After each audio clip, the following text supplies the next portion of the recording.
Hi, hello മക്കളെ. Yes, good evening.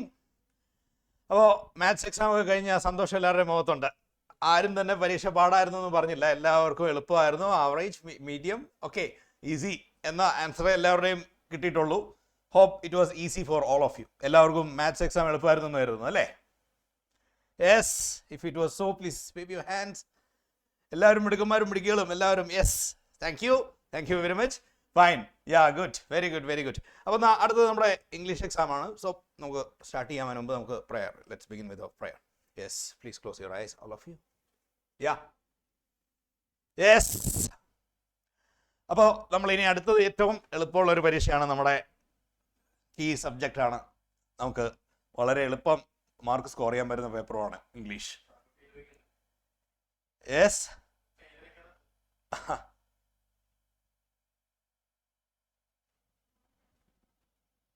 Okay. അപ്പോൾ എല്ലാവരും റെഡിയാണെന്ന് ഞാൻ കരുതുന്നു. Yes, are you all ready? R you all prepared for the exam? Model exams എല്ലാം കഴിഞ്ഞ് നമ്മളിനി ഫൈനൽ എക്സാം, ബോർഡ് എക്സാമിന് വേണ്ടി റെഡി ആയിരിക്കുകയാണ്. So hope you all are ready. All are happy. All are eagerly waiting for the question paper now, അല്ലേ? എല്ലാവർക്കും confidence ഉണ്ടല്ലോ? Yes, don't worry. നമ്മളിപ്പോൾ ഈ ഇന്നത്തെ ദിവസത്തെയും നാളത്തെ ദിവസത്തെയും സെഷൻസോട് കൂടി എല്ലാ റിവിഷൻസും നമ്മൾ കടക്കും. ആൻഡ് ഗ്രാമർ പോർഷൻസ് എല്ലാം നമ്മൾ വളരെ ബേസിക്കിൽ നിന്ന് തന്നെ ഫിനിഷ് ചെയ്യാൻ പറ്റുന്ന രീതിയിലാണ് ഞാൻ പ്ലാൻ ചെയ്യുന്നത്. വളരെ ബേസിക് ആയിട്ട് തന്നെ ഉള്ളത് നമ്മൾ ഫിനിഷ് ചെയ്ത് നമ്മുടെ എക്സാം ഓറിയൻറ്റഡ് ക്വസ്റ്റ്യൻസിലേക്ക് എല്ലാം കടന്ന് മാക്സിമം നമ്മൾ പ്രിപ്പയർഡ് ആയിട്ടാണ് നമ്മൾ പരീക്ഷയ്ക്ക് വേണ്ടി പ്രിപ്പയർ ചെയ്യാൻ പോകുന്നത് 2 ദിവസം കൊണ്ട്. യാ, if you have any doubts in between, so keep it in, message me, okay? ഇന്ന് തന്നെ നിങ്ങൾക്ക് ഗ്രാമറിൽ എന്തെങ്കിലും, ഇന്ന് ഞാൻ കൂടുതൽ ഫോക്കസ് ചെയ്യുന്നത് നമ്മുടെ ലിറ്ററേച്ചർ പാർട്ടിലാണ്. ബിക്കോസ് 50% ഓഫ് ദ പേപ്പർ, നമ്മുടെ 50% മാർക്കും ലിറ്ററേച്ചറിലാണ്. സോ ലിറ്ററേച്ചർ ടെക്സ്റ്റ് നമ്മൾ ഇന്ന് കവർ ചെയ്യാനാണ് ശ്രമിക്കുന്നത്. പോയംസ് ഇന്ന് നമ്മൾ നോക്കില്ലായിരിക്കും, ബട്ട് ദ പ്രോസ് സെക്ഷനാണ് നമ്മൾ ഇന്ന് കൂടുതൽ ഫോക്കസ് ചെയ്യുന്നത്. പോയം അടുത്ത ദിവസത്തേക്കാണ് ഞാൻ വെച്ചിരിക്കുന്നത്. അതിന് ഗ്രാമർ പറ്റുമെങ്കിൽ, നമുക്ക് ടൈം ഉണ്ടെങ്കിൽ നമുക്ക് ഗ്രാമർ ഇന്ന് നമ്മൾ സ്റ്റാർട്ട് ചെയ്യും. അതർവൈസ് അടുത്ത ദിവസത്തിലേക്കാണ് ഗ്രാമറും പോയം നമ്മൾ വെച്ചിരിക്കുന്നത്. അപ്പോൾ ഇന്ന് നമ്മൾ ലിറ്ററേച്ചർ കംപ്ലീറ്റ് കവർ ചെയ്യും, സാമ്പിൾ ക്വസ്റ്റ്യൻ പേപ്പർ കവർ ചെയ്യും. എങ്ങനെയാണ് പരീക്ഷയ്ക്ക് നമ്മൾ ഉത്തരവെഴുതാൻ പോകുന്നത് എന്നാണ് നമ്മളിവിടെ ശ്രദ്ധിക്കേണ്ടത്. നമ്മൾ ഈ 2 സെഷൻ കൊണ്ട് നമ്മൾ ആ കോൺഫിഡൻസ് ആണ് നമ്മൾ ബിൽഡ് ചെയ്യാൻ ശ്രമിക്കുന്നത്. How to write your answer properly, how to express your answer properly in the paper. That's what we are trying to do. കാരണം നിങ്ങൾക്ക് എല്ലാവർക്കും ഉത്തരം എല്ലാം അറിയാം. നിങ്ങൾ പലതവണ ഈ ചോദ്യങ്ങളെല്ലാം നിങ്ങളുടെ ക്ലാസ് റൂമിൽ പഠിച്ച് കേട്ട് എഴുതി എക്സാമിന് എഴുതി പ്രിപ്പയർ ചെയ്ത് നിൽക്കുന്ന കുട്ടികളാണ്. And I hope all of you will get 80% plus sure without this 2 session. So ഈ 2 ദിവസത്തെ ഈ 2 സെഷൻ നമ്മൾ ടാർഗറ്റ് ചെയ്യുന്നത് we are trying to get A1 in English. ഇവിടെ ഇരിക്കുന്ന എല്ലാവർക്കും A1 കിട്ടണം. Plus that is 73-74 mark minimum നമുക്ക് സ്കോർ ചെയ്യാൻ പറ്റണം. ആ ഒരു മൈൻഡ് സെറ്റിലേക്ക് വേണം നമ്മൾ ഇന്ന് ഈ 2 ദിവസം നമ്മൾ ട്രൈ ചെയ്യാൻ പോകുന്നത്. ഓക്കെ, റെഡി അല്ലേ എല്ലാവരും? Yes, are you all ready for that? Yeah, yes, keep a smiling face. എല്ലാവരും ചിരി ഒന്ന് കാണണ്ടേ? Yeah, yes, don't worry. അപ്പോൾ this is just a mindset. നിങ്ങൾ ഓർക്കുക, നമുക്ക് ഇംഗ്ലീഷ് പേപ്പറിന് നമ്മൾ മാർക്ക് സ്കോർ ചെയ്യാൻ പോകുന്നത് A1 കിട്ടുന്നതും കിട്ടാതിരിക്കുന്നത് ആ ഒരു മൈൻഡ് സെറ്റ് മാത്രമാണ്. നമ്മൾ ആ ക്വസ്റ്റ്യൻ പേപ്പർ കിട്ടി അവിടെ ഇരുന്ന് അത് വായിച്ച് ആ ഉത്തരം കറക്റ്റായിട്ട് കണ്ട് അത് എഴുതി കറക്റ്റായിട്ട് ഫലിപ്പിക്കുന്നതിൽ മാത്രമാണ് കാര്യങ്ങൾ. കാരണം എല്ലാവർക്കും 10 വർഷം 12 വർഷമായിട്ട് ഒരു Cbse സിലബസ് സ്കൂളിൽ പഠിക്കുന്ന കുട്ടിക്ക് ഇവിടെ ഇംഗ്ലീഷിന് A1 കിട്ടുക എന്നത് it's not a tough task, it's very easy. എല്ലാവരും അങ്ങനെ തന്നെ പഠിച്ചിരിക്കുന്നവരാണെന്ന് ഞാൻ കരുതുന്നു. കാരണം Cbseയിലേക്ക് 8th 9th ഒന്നും ജോയിൻ ചെയ്യുന്ന ആരും തന്നെ ഉണ്ടാവില്ല. സോ എല്ലാവർക്കും യു ഹാവ് വൊക്കാബുലറി, നിങ്ങളുടെ കയ്യിലൊരു പദസമ്പത്ത്, you have enough words with you, you know all this grammatical structures, grammatical എല്ലാ കാര്യങ്ങളും നിങ്ങൾക്ക് അറിയാവുന്നതാണ്. അറിയാത്തതൊന്നും നമ്മൾ ഈ വർഷം ഗ്രാമറിലോ റൈറ്റിങ്ങിലോ ഒന്നും പഠിക്കുന്നില്ല. Still the problem is this 3 hours. ഈ 3 മണിക്കൂർ നമ്മുടെ കയ്യിൽ ക്വസ്റ്റ്യൻ പേപ്പർ കിട്ടി. അതിനുശേഷം നിങ്ങൾ അതിനെ എങ്ങനെ അതിനെ ഡീൽ ചെയ്യുന്നു എന്നുള്ളത് മാത്രമാണ് ഇതിൽ കാര്യമായി വരുന്നത് കേട്ടോ. നമ്മൾ ആ ഒരു മൈൻഡ് സെറ്റ് കൊണ്ടുവരാനായിട്ടാണ് നമ്മളിവിടെ ട്രൈ ചെയ്യുന്നത്. നമ്മൾ എല്ലാ ചാപ്റ്റേഴ്സും from the beginning we are going to discuss about all the chapters, all the character sketch, all the themes related to this chapters. Okay, ready അല്ലേ എല്ലാവരും? സ്റ്റാർട്ട് ചെയ്യാം നമുക്ക്. എന്താടോ എല്ലാവരുടെയും മുഖത്തൊരു വാട്ടം? ആർക്കും ഒരു ക്ഷീണമൊന്നുമില്ലോ? ഇത്ര ഒച്ചയിൽ ഇത്ര ഉറക്കയിൽ ഞാൻ സംസാരിക്കുന്ന ആരുടെയും മുഖത്തൊരു സന്തോഷമൊന്നും കാണുന്നില്ലോ? What happened to you all? Maths കഴിഞ്ഞതിൻ്റെ ആ ഒരു ആലസ്യത്തിലാണോ? ഏറ്റവും ടഫ് പേപ്പർ ആദ്യം തന്നെ കഴിഞ്ഞുകൊണ്ട് എല്ലാവരും സന്തോഷത്തോടെ ഇരിക്കുകയാണെന്ന് തോന്നുന്നു.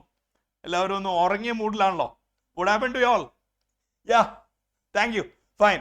അപ്പോൾ നമുക്ക് യെസ്, ഫസ്റ്റ് ഫ്ലൈറ്റ് നമ്മുടെ ടെക്സ്റ്റിൽ 9 ചാപ്റ്റേഴ്സ് ഉണ്ട് അല്ലേ? എല്ലാ ചാപ്റ്റേഴ്സും എല്ലാവരുടെയും മനസ്സിലേക്ക് വന്നില്ലേ? So these are the chapters in our text first flight. Prose chapters 9 ഉണ്ട്.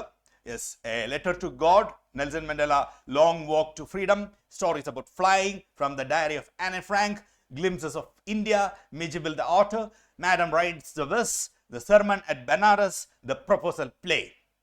ഈ 9 ചാപ്റ്റേഴ്സ് ആണല്ലോ അല്ലേ? ഇപ്പൊ നമുക്ക് നമ്മുടെ ക്വസ്റ്റ്യൻ പേപ്പറിന്റെ മോഡൽ നിങ്ങൾക്ക് എല്ലാവർക്കും അറിയാമല്ലോ. മോഡൽ അറിയാത്ത ആരെങ്കിലും ഉണ്ടോ?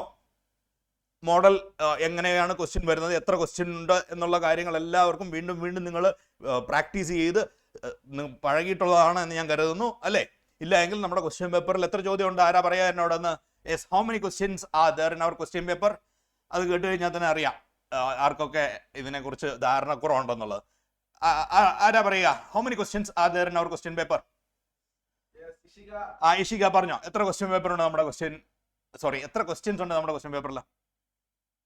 38 questions and 3 sections. 38 questions. Like in total, if you count everything, there are 38 questions. Also 16 questions because they're like. Is it communicating English? Huh? Communicating English ആണോ? അല്ലല്ലോ, ലിറ്ററേച്ചർ അല്ലേ? ലാംഗ്വേജ് ആൻഡ് ലിറ്ററേച്ചർ അല്ലേ paper? അല്ല, ഞാൻ ചോദിച്ചത് paper language and literature എന്ന paper അല്ലേ? അതോ ഇംഗ്ലീഷ് കമ്മ്യൂണിക്കേറ്റീവ് ഇംഗ്ലീഷ് ആണോ? യാ, ഓക്കെ, ഫൈൻ. നമ്മുടെ ക്വസ്റ്റ്യൻ പേപ്പറിൽ ആക്ച്വലി ഒന്നുകൂടെ പറയൂ. Literature, there are 4 mains. That one is you have to take 4 out of 5 questions. The other one is 2 out of 3. And then there are other few questions that you have to write 1 out of the 2. And then there is an unseen passage, unseen. Extract. Okay, fine. ഞാൻ എൻ്റെ question may be you didn't get it correctly. നമ്മുടെ question പേപ്പറിൽ ആദ്യത്തെ തന്നെ നിങ്ങൾ എഴുതിയ model question പേപ്പറിലാണെങ്കിൽ അതിൻ്റെ ടോപ്പിൽ തന്നെ പറഞ്ഞിട്ടുണ്ട് ഇത്ര ക്വസ്റ്റ്യൻസ് ആണ് ഈ പേപ്പറിലുള്ളത്. ഇറ്റ്സ് ആക്ച്വലി 11 ക്വസ്റ്റ്യൻസ്, 11 ക്വസ്റ്റ്യൻസ് ആണ്. അപ്പോൾ അതിൽ യു സെറ്റ് കറക്റ്റ്ലി ഈ പറഞ്ഞ പോലെ ഓരോ ഡിവിഷൻസ് ആയിട്ട് അതിൽ അഡീഷണൽ ക്വസ്റ്റ്യൻസ് വരുന്നുണ്ട് വേറെ. ശരിയാണ്, ഫൈൻ. സോ ദിസ് ആക്ച്വലി നമ്മുടെ പേപ്പറിലുള്ളത് 11 ചോദ്യങ്ങളാണ്. ഓക്കെ, 11 ചോദ്യങ്ങളിൽ നമ്മുടെ ദിസ് ടെക്സ്റ്റ് ബുക്ക് ഫസ്റ്റ് ഫ്ലൈറ്റിൽ നിന്ന് എത്ര ക്വസ്റ്റ്യൻ ഉണ്ടെന്ന് പറയാമോ? നമ്മുടെ ഫസ്റ്റ് ഫ്ലൈറ്റ് എന്ന് പറയുന്ന ടെക്സ്റ്റിൽ നിന്ന് നമുക്ക് എത്ര ചോദ്യങ്ങളാണ് കിട്ടുന്നത്? പറയാമോ? ആരാ പറയാം? മോള് തന്നെ പറഞ്ഞു. What's your name? ഇഷിക തന്നെ പറഞ്ഞു. നമ്മുടെ ഫസ്റ്റ് ഫ്ലൈറ്റിൽ നിന്ന് നമുക്ക് എത്ര ചോദ്യങ്ങൾ ആൻസർ ചെയ്യേണ്ടതുണ്ട്? ഫസ്റ്റ് ഫ്ലൈറ്റിൽ നിന്ന് എത്ര ചോദ്യങ്ങൾ ആൻസർ ചെയ്യേണ്ടതുണ്ട്? യെസ്. 4. That's true. 4, 4 എണ്ണം വേണം. That's correct. പിന്നെ ഒരെണ്ണം നമുക്ക് ഈ പറഞ്ഞ പോലെ ഒരു എക്സ്ട്രാക്ട് തന്നിട്ട് ഒരു ക്വസ്റ്റ്യൻ, അതിൽ നിന്ന് 5 മാർക്കിന്റെ ഒരു ചോദ്യം വരും. യെസ്. പിന്നെ 6 മാർക്കിന്റെ ഒരു ചോദ്യം അല്ലേ? ശരിയല്ലേ? അപ്പോൾ ഒരു 5 we are expecting 5 questions. That's all. നമ്മൾ എഴുതാൻ പോകുന്ന 5 ചോദ്യങ്ങളേ ഉള്ളൂ. ശരിയല്ലേ? ഞാൻ അത് നിങ്ങൾക്കൊന്ന് പറഞ്ഞു തരികയായിരുന്നു. പിന്നെ ഒരു എക്സ്ട്രാക്റ്റും കൂടെ ഉണ്ടാവും. അതൊരു ഓപ്ഷൻ ക്വസ്റ്റ്യൻ ആണ്. 2 എക്സ്ട്രാക്റ്റ് ആണ്. അതിലേതെങ്കിലും ഒരെണ്ണം സെലക്ട് ചെയ്യുക. ഇത് നിങ്ങൾക്ക് എല്ലാവർക്കും ഈ കാര്യങ്ങളെല്ലാം അറിയാമല്ലോ എന്ന് ഒന്ന് ഉറപ്പ് വരുത്താൻ വേണ്ടി ചോദിച്ചെന്നുള്ളൂ കേട്ടോ. എല്ലാവർക്കും അറിയാമല്ലോ? ക്വസ്റ്റ്യൻ പേപ്പർ എല്ലാവർക്കും ഫെമിലിയർ അല്ലേ? പാറ്റേൺസ്, മോഡൽസ് എല്ലാം ഫെമിലിയർ അല്ലേ? Okay, fine. അപ്പോൾ നമ്മൾ അതാണ്. So we have options. ഈ 4 എണ്ണം എഴുതിയാൽ മതി. 5 എണ്ണത്തിൽ ഏതെങ്കിലും 4 എണ്ണം എഴുതിയാൽ മതി ഈ ഫസ്റ്റ് ഫ്ലൈറ്റിലെ പ്രോസിൽ നിന്ന് അല്ലേ? ശരിയല്ലേ ഞാൻ പറയുന്നത്? സോ അതുകൊണ്ടാണ് ഞാൻ പറയുന്നത് ഇറ്റ്സ് യുവർ മൈൻഡ് സെറ്റ്. നമ്മൾ എത്രത്തോളം ബ്രില്യൻ്റ് ആയിട്ട് ഇതിനെ ഹാൻഡിൽ ചെയ്യുന്നു എന്ന് മാത്രമാണ്. Okay, and more than that, ഇത് ലാംഗ്വേജ് ആൻഡ് ലിറ്ററേച്ചർ എന്നൊരു പേപ്പർ ആണ് എങ്കിൽ പോലും നിങ്ങളുടെ ഭാഷാപരമായ, നിങ്ങളുടെ സാഹിത്യപരമായ കഴിവുകളൊന്നും അല്ല ഇവിടെ ടെസ്റ്റ് ചെയ്യാൻ പോകുന്നത്. നിങ്ങൾക്ക് ഈ ടെക്സ്റ്റ് വായിച്ചിട്ട് നിങ്ങൾക്ക് ഈ ഒരു പാഠത്തിലൂടെ കടന്നു പോയിട്ട് അത് എത്ര നന്നായിട്ട് കമ്മ്യൂണിക്കേറ്റ് ചെയ്യാൻ പറ്റുന്നു എന്ന് തന്നെയാണ് ഇവിടെ നിങ്ങൾ ടെസ്റ്റ് ചെയ്യാൻ പോകുന്നത് കേട്ടോ. Don't think that this is a huge language and literature. You have to write all this. നിങ്ങളുടെ പദസമ്പത്തിനെ മുഴുവൻ എടുത്തു കാണിക്കാൻ പറ്റുന്ന ഒരു അവസരമാണ്. അങ്ങനെയൊന്നുമല്ല. മറിച്ച് എത്ര നന്നായിട്ട് നിങ്ങൾക്ക് ആ ചോദ്യത്തിനെ അതിൻ്റെ ആൻസർ കമ്മ്യൂണിക്കേറ്റ് ചെയ്യാൻ പറ്റുന്നു എന്നതാണ് പ്രധാനപ്പെട്ട ചോദ്യം. 3 മാർക്കിൻ്റെ 4 ചോദ്യങ്ങളാണ് നമ്മൾ ഈ ടെക്സ്റ്റിൽ നിന്ന്, ഈ 9 ചാപ്റ്ററിൽ നിന്ന് എക്സ്പെക്ട് ചെയ്യുന്ന എഴുതാൻ പോകുന്നത്. ഓക്കെ, അപ്പോൾ ഏതായാലും 4 ചാപ്റ്റർ എന്നുള്ള ക്വസ്റ്റ്യൻസ് ആണ് നമുക്ക് എഴുതാനുള്ളത്. But there is no weightage. ഇന്ന ചാപ്റ്ററിനാണ് കൂടുതൽ പ്രാധാന്യം, അങ്ങനെ ഇല്ല. എല്ലാ ചാപ്റ്ററും ഒരേ പ്രാധാന്യമാണ് നമ്മൾ കൊടുക്കേണ്ടത്. ബട്ട് എന്നിരുന്നാൽ കൂടി നമുക്ക് 1-2 ചാപ്റ്റേഴ്സ് ഉണ്ടല്ലേ പ്രധാനപ്പെട്ടത്. നമുക്കറിയാം ഇത് സെർമൺ അറ്റ് ബനാറസ്, അതിൽ നിന്ന് നമ്മൾ ക്വസ്റ്റ്യൻ എക്സ്പെക്ട് ചെയ്യുന്നുണ്ട്. അങ്ങനെ നെൽസൺ മണ്ടേലയിൽ നിന്ന് നമ്മളൊരു ക്വസ്റ്റ്യൻ എക്സ്പെക്ട് ചെയ്യുന്നുണ്ട്. ദിസ് ലെറ്റർ ടു ഗോഡിൽ നിന്ന് നമുക്കൊരു എക്സ്പെക്ടേഷൻ ഉണ്ട്. അങ്ങനെ ചില മിജിബിൽ ദ ഓട്ടർ, അതിൽ നിന്നൊക്കെ നമ്മൾ എക്സ്പെക്ട് ചെയ്യുന്നുണ്ട്. അങ്ങനെ ചിലത് നമുക്ക് കുറച്ച് കൂടുതൽ പ്രാധാന്യം നമ്മൾ നൽകുന്നുമുണ്ട്. Okay fine. ദ പ്രപ്പോസലിൽ നിന്ന് നമുക്ക് എക്സ്പെക്ട് ചെയ്യാം. ഓക്കെ ഫൈൻ എന്ന് പറഞ്ഞ് മറ്റുള്ളതിന് പ്രാധാന്യം കുറവുണ്ടെന്നല്ല ഞാൻ പറയുന്നത്. ബട്ട് സ്റ്റിൽ ഇത് ഒക്കെ ഒന്ന് കൂടുതൽ ശ്രദ്ധ കൊടുത്തോളൂ കേട്ടോ. ഇപ്പോൾ പറഞ്ഞത് നമുക്ക് അതിനെക്കുറിച്ച് നമുക്ക് കൂടുതൽ ഡീറ്റെയിൽ പിന്നീട് പോകാം. അപ്പോൾ നമ്മൾ ചെയ്യാൻ പോകുന്നത് 4 ചോദ്യങ്ങൾക്ക് 3 മാർക്കിൻ്റെ 4 ചോദ്യങ്ങൾ. എത്ര മാർക്കായി? 3 മാർക്കിൻ്റെ 4 ചോദ്യങ്ങൾ എത്ര മാർക്കായി? മാത്സ് ഒക്കെ കഴിഞ്ഞിരിക്കുമല്ലേ? യാ ഫൈൻ. 12 മാർക്കാണ്, എല്ലാവർക്കും അറിയാവുന്ന കാര്യമാണ് അല്ലേ? അപ്പോൾ ഒരു 12 മാർക്ക് അവിടെ കിട്ടും. പിന്നെ ഒരു 6 മാർക്കിൻ്റെ ചോദ്യം കൂടെ വരും. അപ്പോൾ 18 മാർക്കായി. പിന്നെ ഒരു 5 മാർക്ക് എക്സ്ട്രാക്ട് തന്നിട്ടുള്ളത്. അത്രയും മാർക്കാണ് നമുക്ക് പ്രോസിൽ നിന്ന് വരുന്നത്. ഇത്രയും ചാപ്റ്റേഴ്സാണ് നമുക്കുള്ളത്. ഈ ചാപ്റ്റേഴ്സ് എല്ലാവരുടെയും മനസ്സിലുണ്ടാകും എന്ന് ഞാൻ കരുതുന്നു. നമ്മൾ ഓരോ ചാപ്റ്ററിനെ കുറിച്ചും ഓരോ ക്യാരക്ടറിനെ കുറിച്ചും ഓരോ ഈ ചാപ്റ്ററിലെയും സെൻട്രൽ തീംസിനെ കുറിച്ചും നമ്മൾ ഇന്ന് ഡിസ്കസ് ചെയ്തു പോകുന്നുണ്ട്. Fine. Then moving to the next, that's the poems. Poems ഞാൻ ഇന്ന് ഡിസ്കസ് ചെയ്യുന്നില്ല, അടുത്ത ദിവസമാണ് നമ്മൾ പോയം ഡിസ്കസ് ചെയ്യുന്നത്. പോയത്തിലേക്ക് വരുമ്പോൾ ഉറപ്പായിട്ടും നമുക്ക് പിന്നെയും സാധ്യതകൾ കുറയുകയാണ്. കാരണം ഈ 4 മാർക്കിൻ്റെ ഇതിൽ ദാറ്റ് മീൻസ് 4 ക്വസ്റ്റ്യൻസ് ഉള്ള 3 മാർക്കിൻ്റെ 4 ചോദ്യങ്ങളിൽ മിക്കവാറും ഒരെണ്ണമായിരിക്കും, 1-2 എണ്ണമേ പോയത്തിൽ നിന്ന് വരുള്ളൂ. ഒരെണ്ണമാണ് വരുന്നതെങ്കിൽ നിങ്ങൾക്ക് അത് സ്കിപ്പ് ചെയ്യാമല്ലോ അല്ലേ? ബാക്കി 4 എഴുതിയാലും മതി. അതുകൊണ്ട് പോയം നമ്മൾ നാളെ ഡിസ്കസ് ചെയ്യുന്നുള്ളൂ. നിങ്ങളുടെ പോയറ്റിക് നോളജ് ഒന്നും ഇവിടെയും ടെസ്റ്റ് ചെയ്യില്ല. ഇതിലും ടെസ്റ്റ് ചെയ്യാൻ പോകുന്നത് നിങ്ങളുടെ കമ്മ്യൂണിക്കേഷനാണ്. അതായത് എങ്ങനെ നിങ്ങൾക്ക് അത് കറക്റ്റായിട്ട് ഫലിപ്പിക്കാൻ സാധിക്കുന്നു എന്നത് തന്നെയാണ് ഈ ചോദ്യത്തിൻ്റെ ഉത്തരവായിട്ട് നമ്മൾ എക്സ്പെക്ട് ചെയ്യുന്നത്. നിങ്ങളുടെ ദിസ് പോയറ്റിക് ഡിവൈസസ് അങ്ങനെയുള്ള കാര്യങ്ങൾക്കൊക്കെ വളരെ വെയിറ്റേജ് കുറവാണ് ഈ പേപ്പറിൽ. അതുകൊണ്ട് നമ്മളത് ഡിസ്കസ് ചെയ്യും ഡീറ്റെയിൽഡ് ആയിട്ട്. ബട്ട് ടുമോറോ നമ്മൾ അതിനെക്കുറിച്ച് ഡിസ്കസ് ചെയ്യാം. ആദ്യം നമുക്ക് പ്രോസ് കംപ്ലീറ്റ് ചെയ്യാം. So the poems: dust of snow, fire and ice, a tiger in the zoo, how to tell wild animals, this Mijbil the ഓട്ടറും പിന്നെ this a tiger in the zoo, how to tell wild animals. ഇതൊക്കെ compare ചെയ്ത് ചിലപ്പോൾ ഒരു question ആയിട്ടൊക്കെ വരാനുള്ള സാധ്യതയൊക്കെ ഉണ്ട്. Okay, എങ്ങനെയാണ് ആനിമൽസിനോടുള്ള മനുഷ്യൻ്റെ പെരുമാറ്റം എന്നതിനെ കുറിച്ചൊക്കെ higher order hot type questions ഒക്കെ ഇതുമായിട്ടൊക്കെ കമ്പയർ ചെയ്ത് ചിലപ്പോൾ വരാറുണ്ട്. ദ ബോൾ പോയം വളരെ വണ്ടർഫുൾ ആയിട്ടൊരു പോയമാണ്. എല്ലാവരും അമാൻഡ അതുപോലെ തന്നെ പ്രധാനപ്പെട്ട ഒരു പോയമാണ്. ദെൻ ദ ട്രീസ് ഓൾസോ പലപ്പോഴും ചോദ്യങ്ങൾ ചോദിച്ചിട്ടുള്ള പോയമാണ്. Fog, the tale of custard and the dragon, അതും പലപ്പോഴും ചോദിക്കാറുള്ളതാണ്. അതിനെ ബേസ് ചെയ്തുള്ള ക്വസ്റ്റ്യൻസ് കിട്ടാറുള്ളതാണ്. എന്തുകൊണ്ടാണ് the tale of custard the dragon, the tale of custard the dragon, അതിൻ്റെ പ്രാധാന്യം എന്താണ്? ആരാണ് എഴുതിയതെന്ന് പറയാമോ? The tale of custard the dragon, whose poem is it? Who wrote this poem? Yes.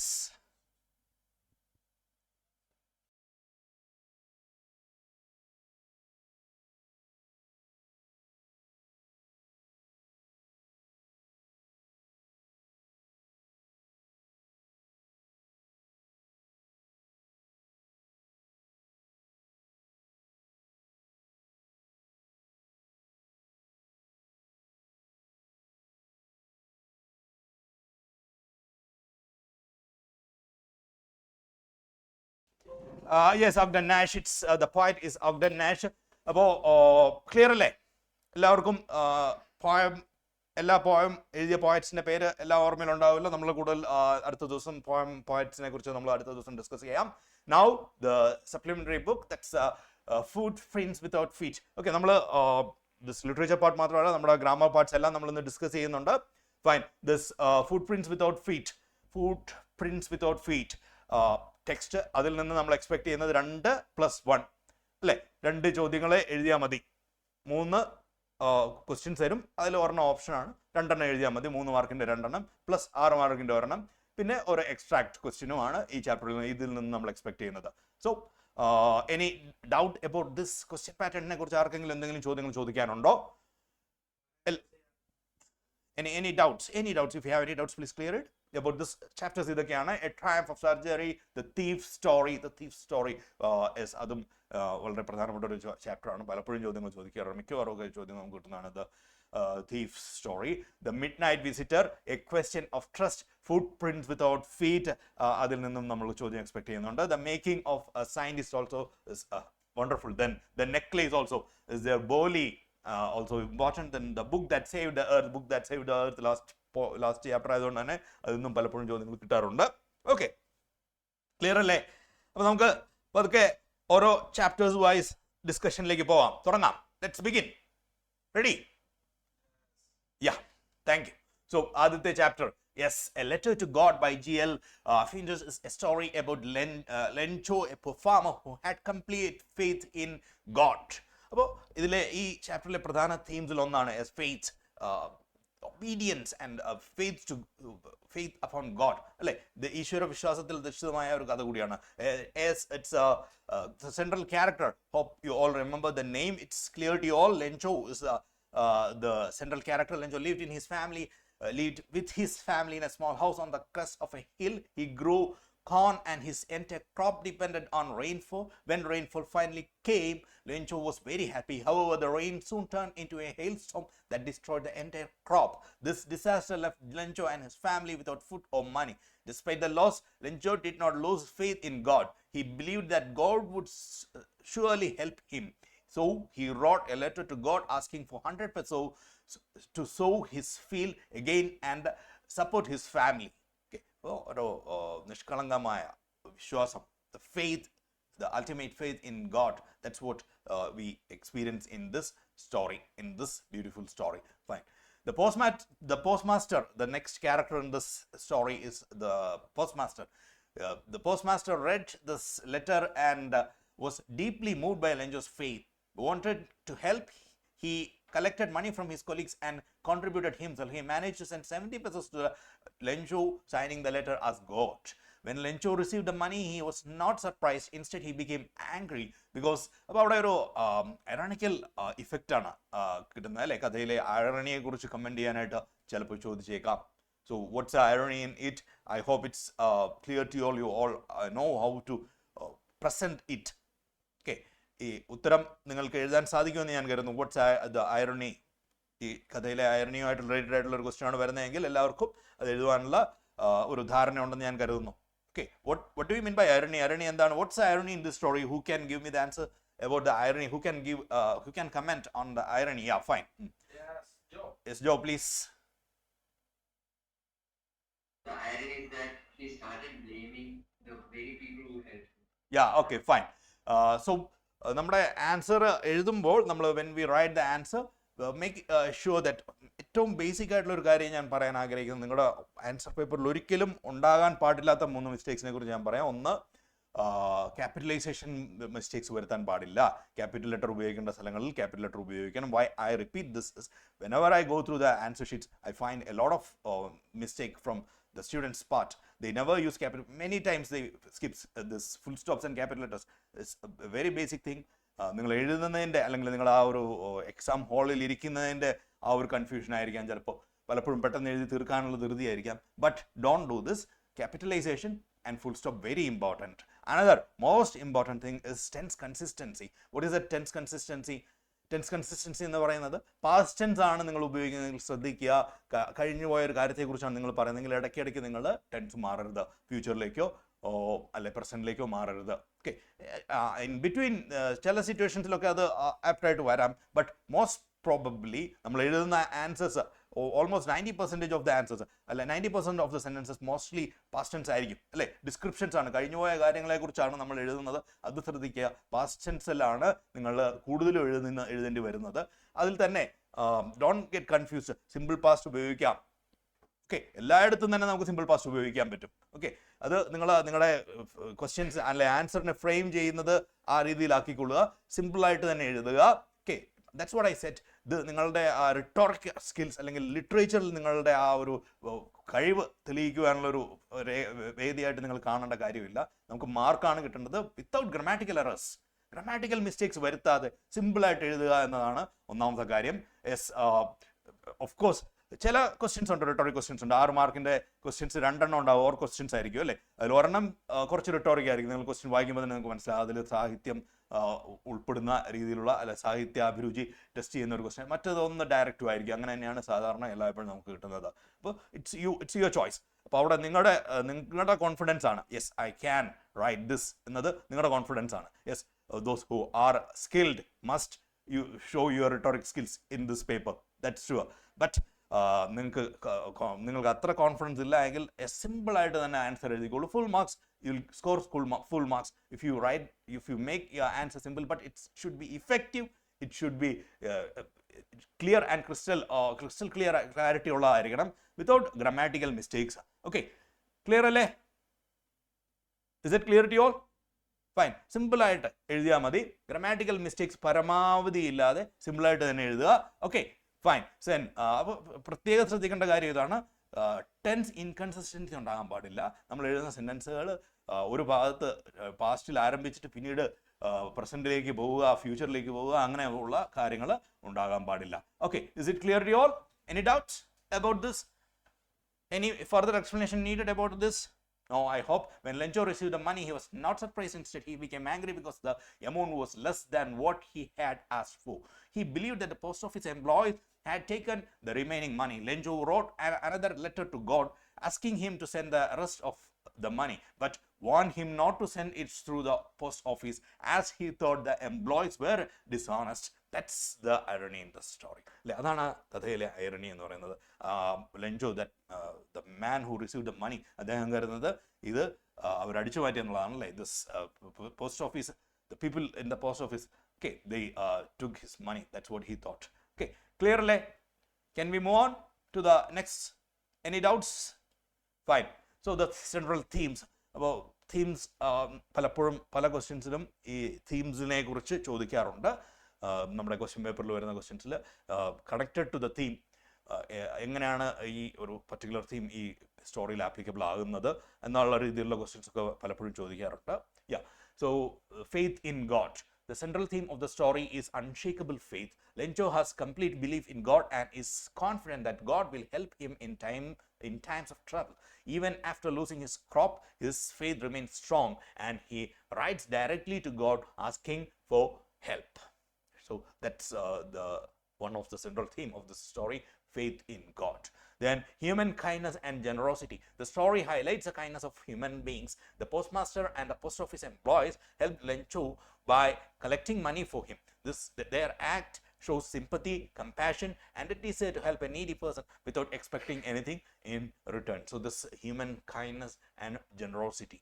Okay, ഈ കഥയിൽ ഹ്യൂമൻ കൈൻഡ്നസ് ആൻഡ് ജനറോസിറ്റി എങ്ങനെയാണ് പ്രതിഫലിക്കപ്പെടുന്നത്, how this human kindness and generosity reflected in this story. So this here is the answers. Fine. Next, irony. Irony plays an important role in this story. Lencho receives help from humans but believes it's sent by God. Ironically, he calls the post office employees a bunch of crooks, even though they are the ones who helped him. Okay. Then innocence and simplicity. Lencho's character reflects childlike innocence. He is simple and straightforward and believes that God will answer his letter just like a human would. His innocence leads him to misunderstand the situation. So these all are the central themes. അപ്പോൾ themes related ആയിട്ട് sometimes അങ്ങനെയുള്ള ചോദ്യങ്ങൾ may be a higher order type question ആയിട്ട് നമുക്ക് expect ചെയ്യാവുന്ന ഒരു chapter കൂടിയാണ് this first chapter. Okay, hope it's clear to you all. Any further clarification required about this chapter? Can we move on to the next chapter? It's a very, very wonderful chapter. We are moving to the second, which is a very beautiful chapter. Yes. Again, the character sketch. Let's just go through the character sketch of Lencho and the postmaster. Lencho is a poor, hardworking farmer who lives with his family in a small house. He is deeply religious and has complete faith in God. He is innocent and simple-minded, believing that God will directly respond to his letter. However, Lencho is also naive and unquestioning. When he receives less money than expected, he wrongly accuses the post office employees of dishonesty. His character shows both strong faith and lack of worldly understanding. Okay, so that's about the character sketch of Lencho and the postmaster. The postmaster is a kind, sympathetic, and generous man. He is moved by Lencho's faith and decided to help him rather than make fun of him. He collects money from his colleagues and contributes himself to support Lencho. The postmaster represents human goodness, compassion, and selflessness. Yeah, fine. That's about the two main characters of this story. Hope it's Clear? Any further clarification needed? Fine. Moving to the next chapter, Nelson Mandela. Again, freedom ഒക്കെ ആയിട്ട് connected ആയിട്ടുള്ള ഒരു chapter ആണ് അല്ലേ. So അത്തരം ചോദ്യങ്ങളൊക്കെ നമുക്ക് expect ചെയ്യാവുന്ന ഒരു ചാപ്റ്റർ കൂടിയാണ്. ഹയർ ഓർഡർ ടൈപ്പ് ക്വസ്റ്റ്യൻസിലൊക്കെ നമുക്ക് എക്സ്പെക്ട് ചെയ്യാൻ പറ്റുന്ന ഒരു ചാപ്റ്റർ കൂടിയാണ് നെൽസൺ മണ്ടേലയുടെ long walk to freedom. It's an extract from the autobiography of Nelson Mandela. Nelson മണ്ടേലയെ കുറിച്ച് എല്ലാവർക്കും അറിയാവുന്ന ഞാൻ കരുതുന്നു. സോഷ്യൽ സ്റ്റഡീസ് ക്ലാസ്സുകളിലും നിങ്ങൾ കേട്ടിട്ടുണ്ടാവുമല്ലോ അല്ലേ. അതിലപ്പുറം നിങ്ങളുടെ ജനറൽ നോളജിൽ അദ്ദേഹത്തിൻ്റെ പേര് നിങ്ങൾക്ക് എല്ലാവർക്കും അറിയാവുന്ന കാര്യമാണ്. നിങ്ങൾ പലയിടത്ത് കേട്ടിട്ടുണ്ടാവും. Yes, fine. It describes the historic day, 10th May 1994, when Mandela became the first black president of South Africa after the end of apartheid. So apartheid, that's also familiar to you all, this term. Any doubt about that? You might have studied in class 8 onwards. നിങ്ങളുടെ social studies ക്ലാസ്സിൽ പഠിക്കുന്നതാണ് അപ്പാർത്തൈഡിനെ കുറിച്ച് അല്ലേ. അറിയാവുന്ന കാര്യമാണ്. Yes. Yes, in South Africa after the end of apartheid. The inauguration ceremony symbolized the triumph of justice, then equality and human dignity. Mandela remembers the countless freedom fighters who sacrificed their lives for the nation's freedom. He explained that true freedom means not only being free from oppression, but also respecting the freedom of others. Yes. So according to him, just not this point, ഈ point നിങ്ങൾ ഓർമ്മയിൽ ഒന്ന് സൂക്ഷിച്ചു വെക്കുക കേട്ടോ. Yes, for him it's yes, the true freedom means not only being free from oppression but also respecting the freedom of others. നിങ്ങളുടെ answer, if there's a higher order question from this chapter, തീർച്ചയായും ഈ ഒരു statement നിങ്ങൾക്ക് അതിൽ ഉൾപ്പെടുത്താൻ പറ്റുന്നതാണ്. Yes. Mandela states that courage is not the absence of fear but the victory over it. Another wonderful statement. Mandela states that courage is not the absence of fear but the victory over it. Hope you all know it. You all remember these statements. ഈ statements എല്ലാം നിങ്ങളുടെ മനസ്സിലുണ്ട്, നിങ്ങളുടെ ഓർമ്മയിലുണ്ടെന്ന് ഞാൻ കരുതുന്നു. Mandela states that courage is not the absence of fear but the victory over it. He also believes that love is more natural to human beings than hatred. The chapter ends with hope for a united and democratic South Africa. Fine. So the central themes of this story include freedom and equality, courage and fear. So this freedom and equality, the central theme of the chapter is true freedom. Nelson Mandela explains that freedom is not only the absence of oppression but also the right to live with dignity and equality. True freedom can exist only when all people enjoy equal rights regardless of race or color. So that's his attitude, his thoughts about and his vision about freedom. Then courage and fear. Mandela defines courage as not the absence of fear but the triumph over it. He believes that brave people feel fear but overcome it to fight justice. ധീരരായ മനുഷ്യർക്കും ഭയമുണ്ടാകും. He believes that brave people feel fear but overcome it to fight justice. Mandela pays tribute to the countless freedom fighters who sacrificed their lives for their country's independence. The chapter highlights that freedom is achieved only through long struggle and sacrifice. Next, love and forgiveness. Mandela emphasizes that love comes more naturally than hatred. Yeah, another beautiful statement. Love comes more naturally than hatred. I hope you all understand the statement. There is no need of explanation. എല്ലാവരുടെയും മനസ്സിൽ ഈ key words, ഈ key sentences, ഈ most important ആയിട്ടുള്ള ഈ statements, ഇതൊക്കെ നിങ്ങളുടെ ഉത്തരങ്ങളിൽ, as if it's a higher order type question ആണെങ്കിൽ തീർച്ചയായും ഈ വേർഡ്സ്, ഈ സ്റ്റേറ്റ്മെൻറ്റ്സ് ഒക്കെ നിങ്ങളുടെ ആൻസറിൽ കൊണ്ടുവരാൻ ശ്രമിക്കുക. Okay, fine. Hatred is learned and so is love. Forgiveness and reconciliation are necessary for building a peaceful society. Fine. Now, moving to the next and very wonderful chapter. അത് പലപ്പോഴും അതിൽ നിന്നൊരു extract തരാറുണ്ട്, അല്ലെങ്കിൽ അതിൽ നിന്നൊരു ക്വസ്റ്റ്യൻ വരാറുള്ള ഒരു ചാപ്റ്ററാണ് ഹിസ് ഫസ്റ്റ് ഫ്ലൈറ്റ് എന്ന് പറയുന്നത്. The young seagull. എല്ലാവർക്കും സീഗളിൻ്റെ കഥ ഓർമ്മയിലുണ്ടാവുമെന്ന് ഞാൻ കരുതുന്നു അല്ലേ. Fine. So this a young seagull is afraid to fly because he fears falling into the sea. His family encourages and even scolds him, but he remains scared. Finally, driven by hunger, he dives for a piece of fish thrown by his mother. He discovers that his wings support him and he flies confidently. The story highlights how fear is overcome by courage and self-confidence. So, this story ഇവിടെ പാരൻറ്റിങ്ങിനെ കുറിച്ചുള്ള questions ചോദിക്കാം ഇതുമായിട്ട് related ആയിട്ട്, ഇല്ല എങ്കിൽ fear തീമായിട്ട് വരുന്ന questions connecting with Mandela's chapter ഇതിൽ ചോദിക്കാവുന്നതാണ്. Okay, so that's it. എങ്ങനെയാണ് മണ്ടേലയുടെ ചാപ്റ്ററിൽ നമ്മൾ കേട്ടതുപോലെ തന്നെ ഫിയറിനെ കുറിച്ച് അദ്ദേഹത്തിൻ്റെ അഭിപ്രായം അല്ലേ, ഈവൻ ബ്രേവ് ധീരരായ മനുഷ്യർക്ക് പോലും ഭയമുണ്ടാകാം, ബട്ട് എങ്ങനെയാണ് അവർ ഓവർകം ചെയ്യുന്നത് എന്നതിനെക്കുറിച്ച് അദ്ദേഹം പറയുന്നുണ്ട് അല്ലേ. Hope it's clear to you all. Any doubts there? You have, if you have, yeah, what's it? Yeah. Yes. So, regarding dialogues, like there would be certain characters provided, and if it's from a single chapter, we are supposed to provide dialogues. And how can I approach such questions?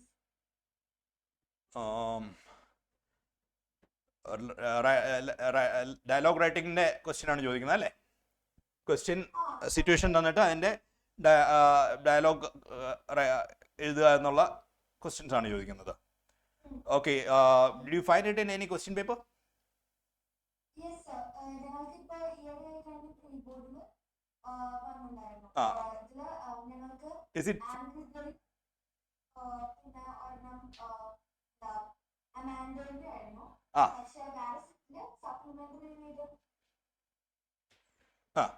Okay fine, I understood. Okay, 3 mark question ആണ് വന്നിരിക്കുന്നത് അല്ലേ.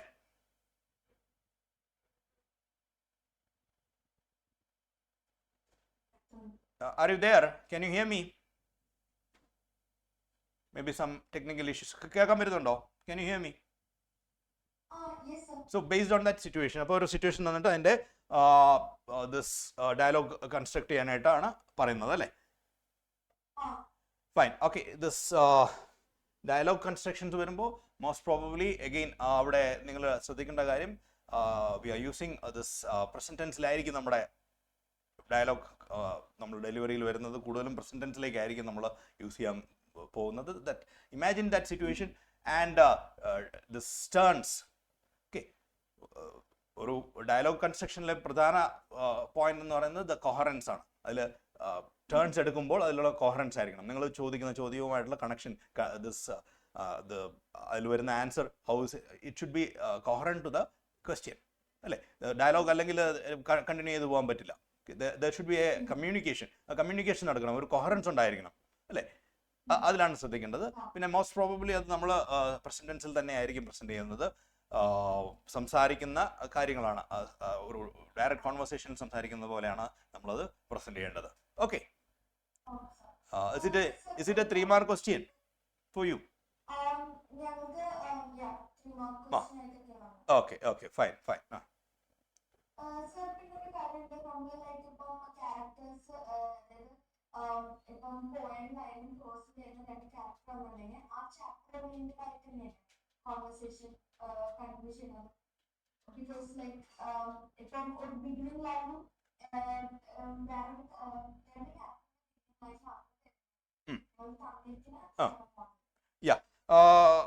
അതിൽ of course അത് try to അത് ആ ചാപ്റ്ററുമായിട്ട് അതിൻ്റെ തീമുമായിട്ട് connect ചെയ്ത് തന്നെ ഡെവലപ്പ് ചെയ്യാൻ ശ്രമിക്കുക. But it's not mandatory, it's not a must, because if you are ഇതിൽ പ്രധാനപ്പെട്ട പ്രശ്നം എന്ന് പറയുന്നത് ഇറ്റ് ഷുഡ് ബി നാച്ചുറൽ അല്ലേ. അതൊരു നാച്ചുറൽ കോൺവെർസേഷനായിട്ട് ഫീൽ ചെയ്യണം. Okay, understood.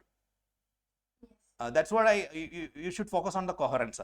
അപ്പോൾ ആ ഒരു കോൺവെർസേഷൻ നടക്കുമ്പോൾ ഒരാളിൽ നിന്ന് മറ്റൊരാളിലേക്ക് ചോദ്യം വരുമ്പോൾ അതിനുള്ള മറുപടി വരുന്നത് അത് കോൺവെർസേഷൻ കണ്ടിന്യൂ ചെയ്ത് പോകണമെങ്കിൽ അതിലൊരു നാച്ചുറൽ ആയിട്ടുള്ള ഒരു എലമെന്റ് ഉണ്ടായിരിക്കണം. ഒരു നാച്ചുറൽ കോൺവെർസേഷനിൽ ഉണ്ടാകുന്ന ഒരു വാംത്ത് അതിലുണ്ടായിരിക്കണം. Okay, fine. And it's not a tough or not a difficult thing. Okay, so കോൺവെർസേഷനിലൊക്കെ നമുക്ക് യൂസ് ചെയ്യാൻ പറ്റുന്ന ഒരു പോയിന്റ് ആണ് ദിസ് ക്വസ്റ്റ്യൻ ടാഗ്സ് ഒക്കെ നമുക്ക് അതിൽ ഉപയോഗിക്കാൻ പറ്റും. Okay, so that you can easily continue, the coherence will be there. നിങ്ങൾക്ക് എല്ലാവർക്കും ക്വസ്റ്റ്യൻ ടാഗ്സ് ഒക്കെ ഓർമ്മയില്ലേ? how to use question tags and all? Yeah, fine. You can apply that to the fine, so that you can continue the conversation in a natural way. Fine. Any more doubts? Yeah, yeah, yeah. Please.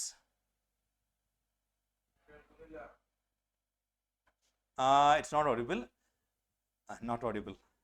I can't hear you. Sorry. Check your mic, please.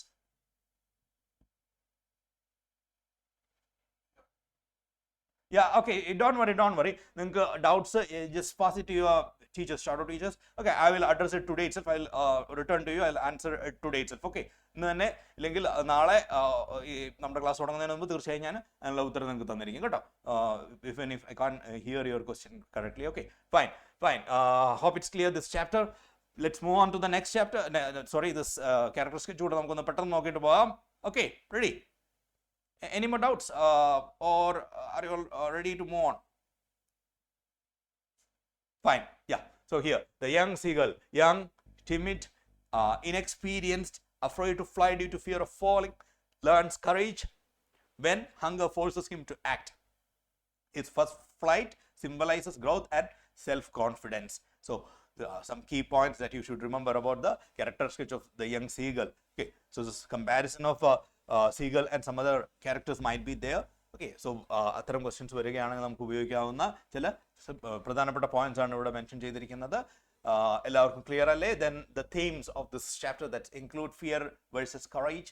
Again, Nelson മണ്ടേലയുടെ ചാപ്റ്ററിൽ നമ്മൾ കണ്ടതുപോലെ തന്നെ fear versus courage അവിടെ ഒരു പ്രധാനപ്പെട്ട ഒരു തീമാണ്. ഇതിലും നമ്മൾ കാണുന്നുണ്ട് ഫിയർ വേഴ്സസ് കറേജ് അല്ലേ. Then importance of self belief, then parental guidance and tough love, this love and parental guidance ഇതിൽ പ്രധാനപ്പെട്ട ഒരു തീമാണ്.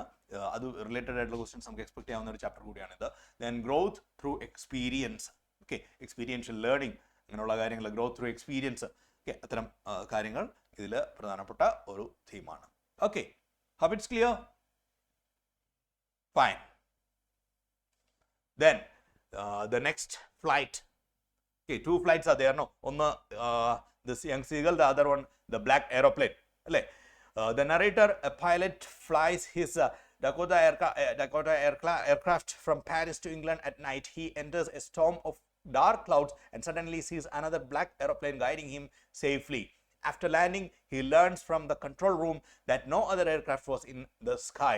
The story suggests the presence of mystery, faith, and supernatural elements. Okay. Any doubts you have? Yeah. Yes, Joe, what's your doubt?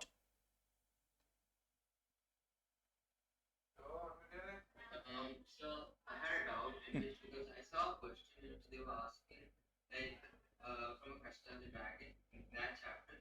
You know, after the dragon like defeated the pirate and all, like the sister of the seagull sent a letter to the dragon and he got a reply. They were asking us to write a reply of what Custard told the sister about, like, the sister was talking about clearly her brother not being able to fly because of fear and all. Yeah. How do you write that? It's not a tough task for you, isn't it? So the character of the Custard will deal with that too. Okay, Custardന്റെ ആ chapter നമ്മൾ വരുമ്പോൾ അതിൻ്റെ character sketch നമ്മൾ കാണും. So based on the character of Custard, try to develop your answer based on the character of Custard. Okay, Custardന്റെ ക്യാരക്ടറിന്റെ പ്രത്യേകതകൾ, I hope you remember the specialities of Custard, isn't it? So it's a very funny question actually, because Custard himself has a trouble, is facing the same issue, isn't it? Isn't it? Yeah, fine. So keeping that in your mind, you should write the answer. Okay, so we can add one relevant point there. What is that? At time of need, Custard acted, isn't it? Custard was the only one to face trouble, was ready to face trouble. So that point should be there in your letter. Okay, you can explain that experience in your letter. Fine. Clear? Okay, wonderful. Anything else? Yeah, somebody is with some. Yeah. Mic is on mute. Yeah, kindly unmute the mic. Yes, good. Very good evening, my dear. Yeah. Sir, I have a doubt regarding Nelson Mandela's chapter. Yeah. Let's it up. Sir, can we, in the answer sheet, can we write his was a transitory freedom? What is that? His? His was a transitory freedom. For what question? What is the question? For the, it's asking about Nelson Mandela, how it remembers how was his freedom.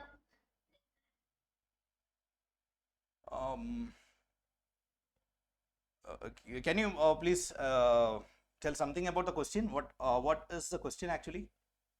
It tells that what he meant by his freedom, how was his freedom like that? How was his freedom? How was his freedom? Maybe what is his concept about freedom? That could be the question, isn't it? Yes, sir. Yeah, that's what we have already discussed. Transitory freedom. Yeah, fine. It's okay, but fine. This it's already there. നമ്മൾ already ഇതിനെ പറ്റിയ points നമ്മൾ already discuss ചെയ്തിട്ടുണ്ട്. We have already discussed relevant points for that question. Yeah, of course you can use that too, but that's not a must. Okay. Yes. So this his thoughts, his beliefs about, and his idea about freedom, it's already discussed here. We already discussed a few most important relevant points. Develop the answer based on those points. Okay. So, Yeah. can you also discuss the comprehension passage, like how do we need to write it? Comprehension passage. So, do we have to read the answer first, or for after reading the Yeah, sure. I will discuss all these things. I was planning to discuss all these things after finishing this textual chapters, because we have 50% of mark is from this alone. So we have to go through all these things. We have to keep all these central points in our mind. That's why I'm revising it. Yeah, I'll surely I will discuss about this too. Yeah, as you asked, I'll discuss it right now. So how to attend the 20 marks portion is very, very important thing. This നമ്മുടെ question paper ആരംഭിക്കുന്നത് 20 mark that's reading part അല്ലേ, കോംപ്രിഹെൻഷൻസ്, reading comprehension, നമ്മുടെ reading skills test ചെയ്യുന്ന 20 mark most probably പല വർഷങ്ങളിലും അത് അധികം ടഫായിട്ടുള്ള questions വരാറില്ല. ബട്ട് അത് നമുക്ക് ഉറപ്പിക്കാനും പറ്റില്ല അല്ലേ. ചിലപ്പോൾ നല്ല ടഫുള്ള പാസേജ് ആയിരിക്കും വരിക. ബട്ട് പാസേജ് ടഫാണെന്ന് കരുതി ആരും പേടിക്കണ്ട. Because when you go through the passage, you find it very difficult. Don't get upset.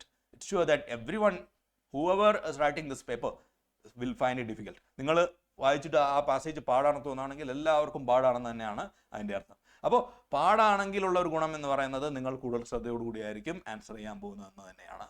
So try to avoid mistakes in that. My opinion is this: we have enough time. നമുക്ക് സമയം ഇഷ്ടം പോലെ ഉണ്ടാവും if you manage it properly. Okay, നമ്മുടെ time മാനേജ്മെൻറ്റിനെ കുറിച്ച് ഞാൻ ഒന്നുകൂടെ അടുത്ത സെഷനിൽ, നാളത്തെ ദിവസം നമ്മൾ ക്വസ്റ്റ്യൻ പേപ്പറിനെ ഡീൽ ചെയ്യുന്നുണ്ടാവും. അപ്പോൾ ടൈം മാനേജ്മെൻറ്റിനെ കുറിച്ച് ഒന്നുകൂടെ ഞാൻ ഡിസ്കസ് ചെയ്യാം. നമുക്ക് എന്തായാലും ആമ്പിൾ ആയിട്ടുള്ള ടൈം ഉണ്ടാവും. സമയം കറക്റ്റായിട്ട് വേർഡ് ലിമിറ്റ് ഒക്കെ നോക്കി കറക്റ്റായിട്ട് തന്നെ ചെയ്യുകയാണെങ്കിൽ നമുക്ക് ടൈം മാനേജ്മെൻറ്റ് ഒരു പ്രശ്നമുള്ള കാര്യമല്ല. സോ ദിസ് 20 മാർക്ക് ക്വസ്റ്റ്യൻ, എൻ്റെ ഒപ്പീനിയൻ, ഞാൻ എങ്ങനെയാണ് ചെയ്യാൻ ആഗ്രഹിക്കുന്നത് പറഞ്ഞാൽ, I will read the passage once. ഞാൻ പാസേജ് മുഴുവൻ ഒന്ന് ഓടിച്ച് വായിക്കും. I will skim through the passage. ആദ്യം പാസേജ് മുഴുവൻ ഒന്ന് വായിച്ച് നോക്കും. Then I will go to the questions. I will read all the questions. അപ്പോൾ ആദ്യത്തെ തോട്ടത്തിൽ തന്നെ എനിക്ക് ഒരു 5-6 മാർക്കിൻ്റെ ഒക്കെ എല്ലാവർക്കും, ഏത് പേപ്പറാണെങ്കിലും ഒരു 5-6 മാർക്ക് ആദ്യത്തെ തോട്ടത്തിൽ തന്നെ കിട്ടും. ശരിയല്ലേ? ബാക്കി ഉള്ള 4 മാർക്കിലാണ് നമ്മൾ ഇനി കോൺസെൻട്രേറ്റ് ചെയ്യേണ്ടി വരുന്നത്.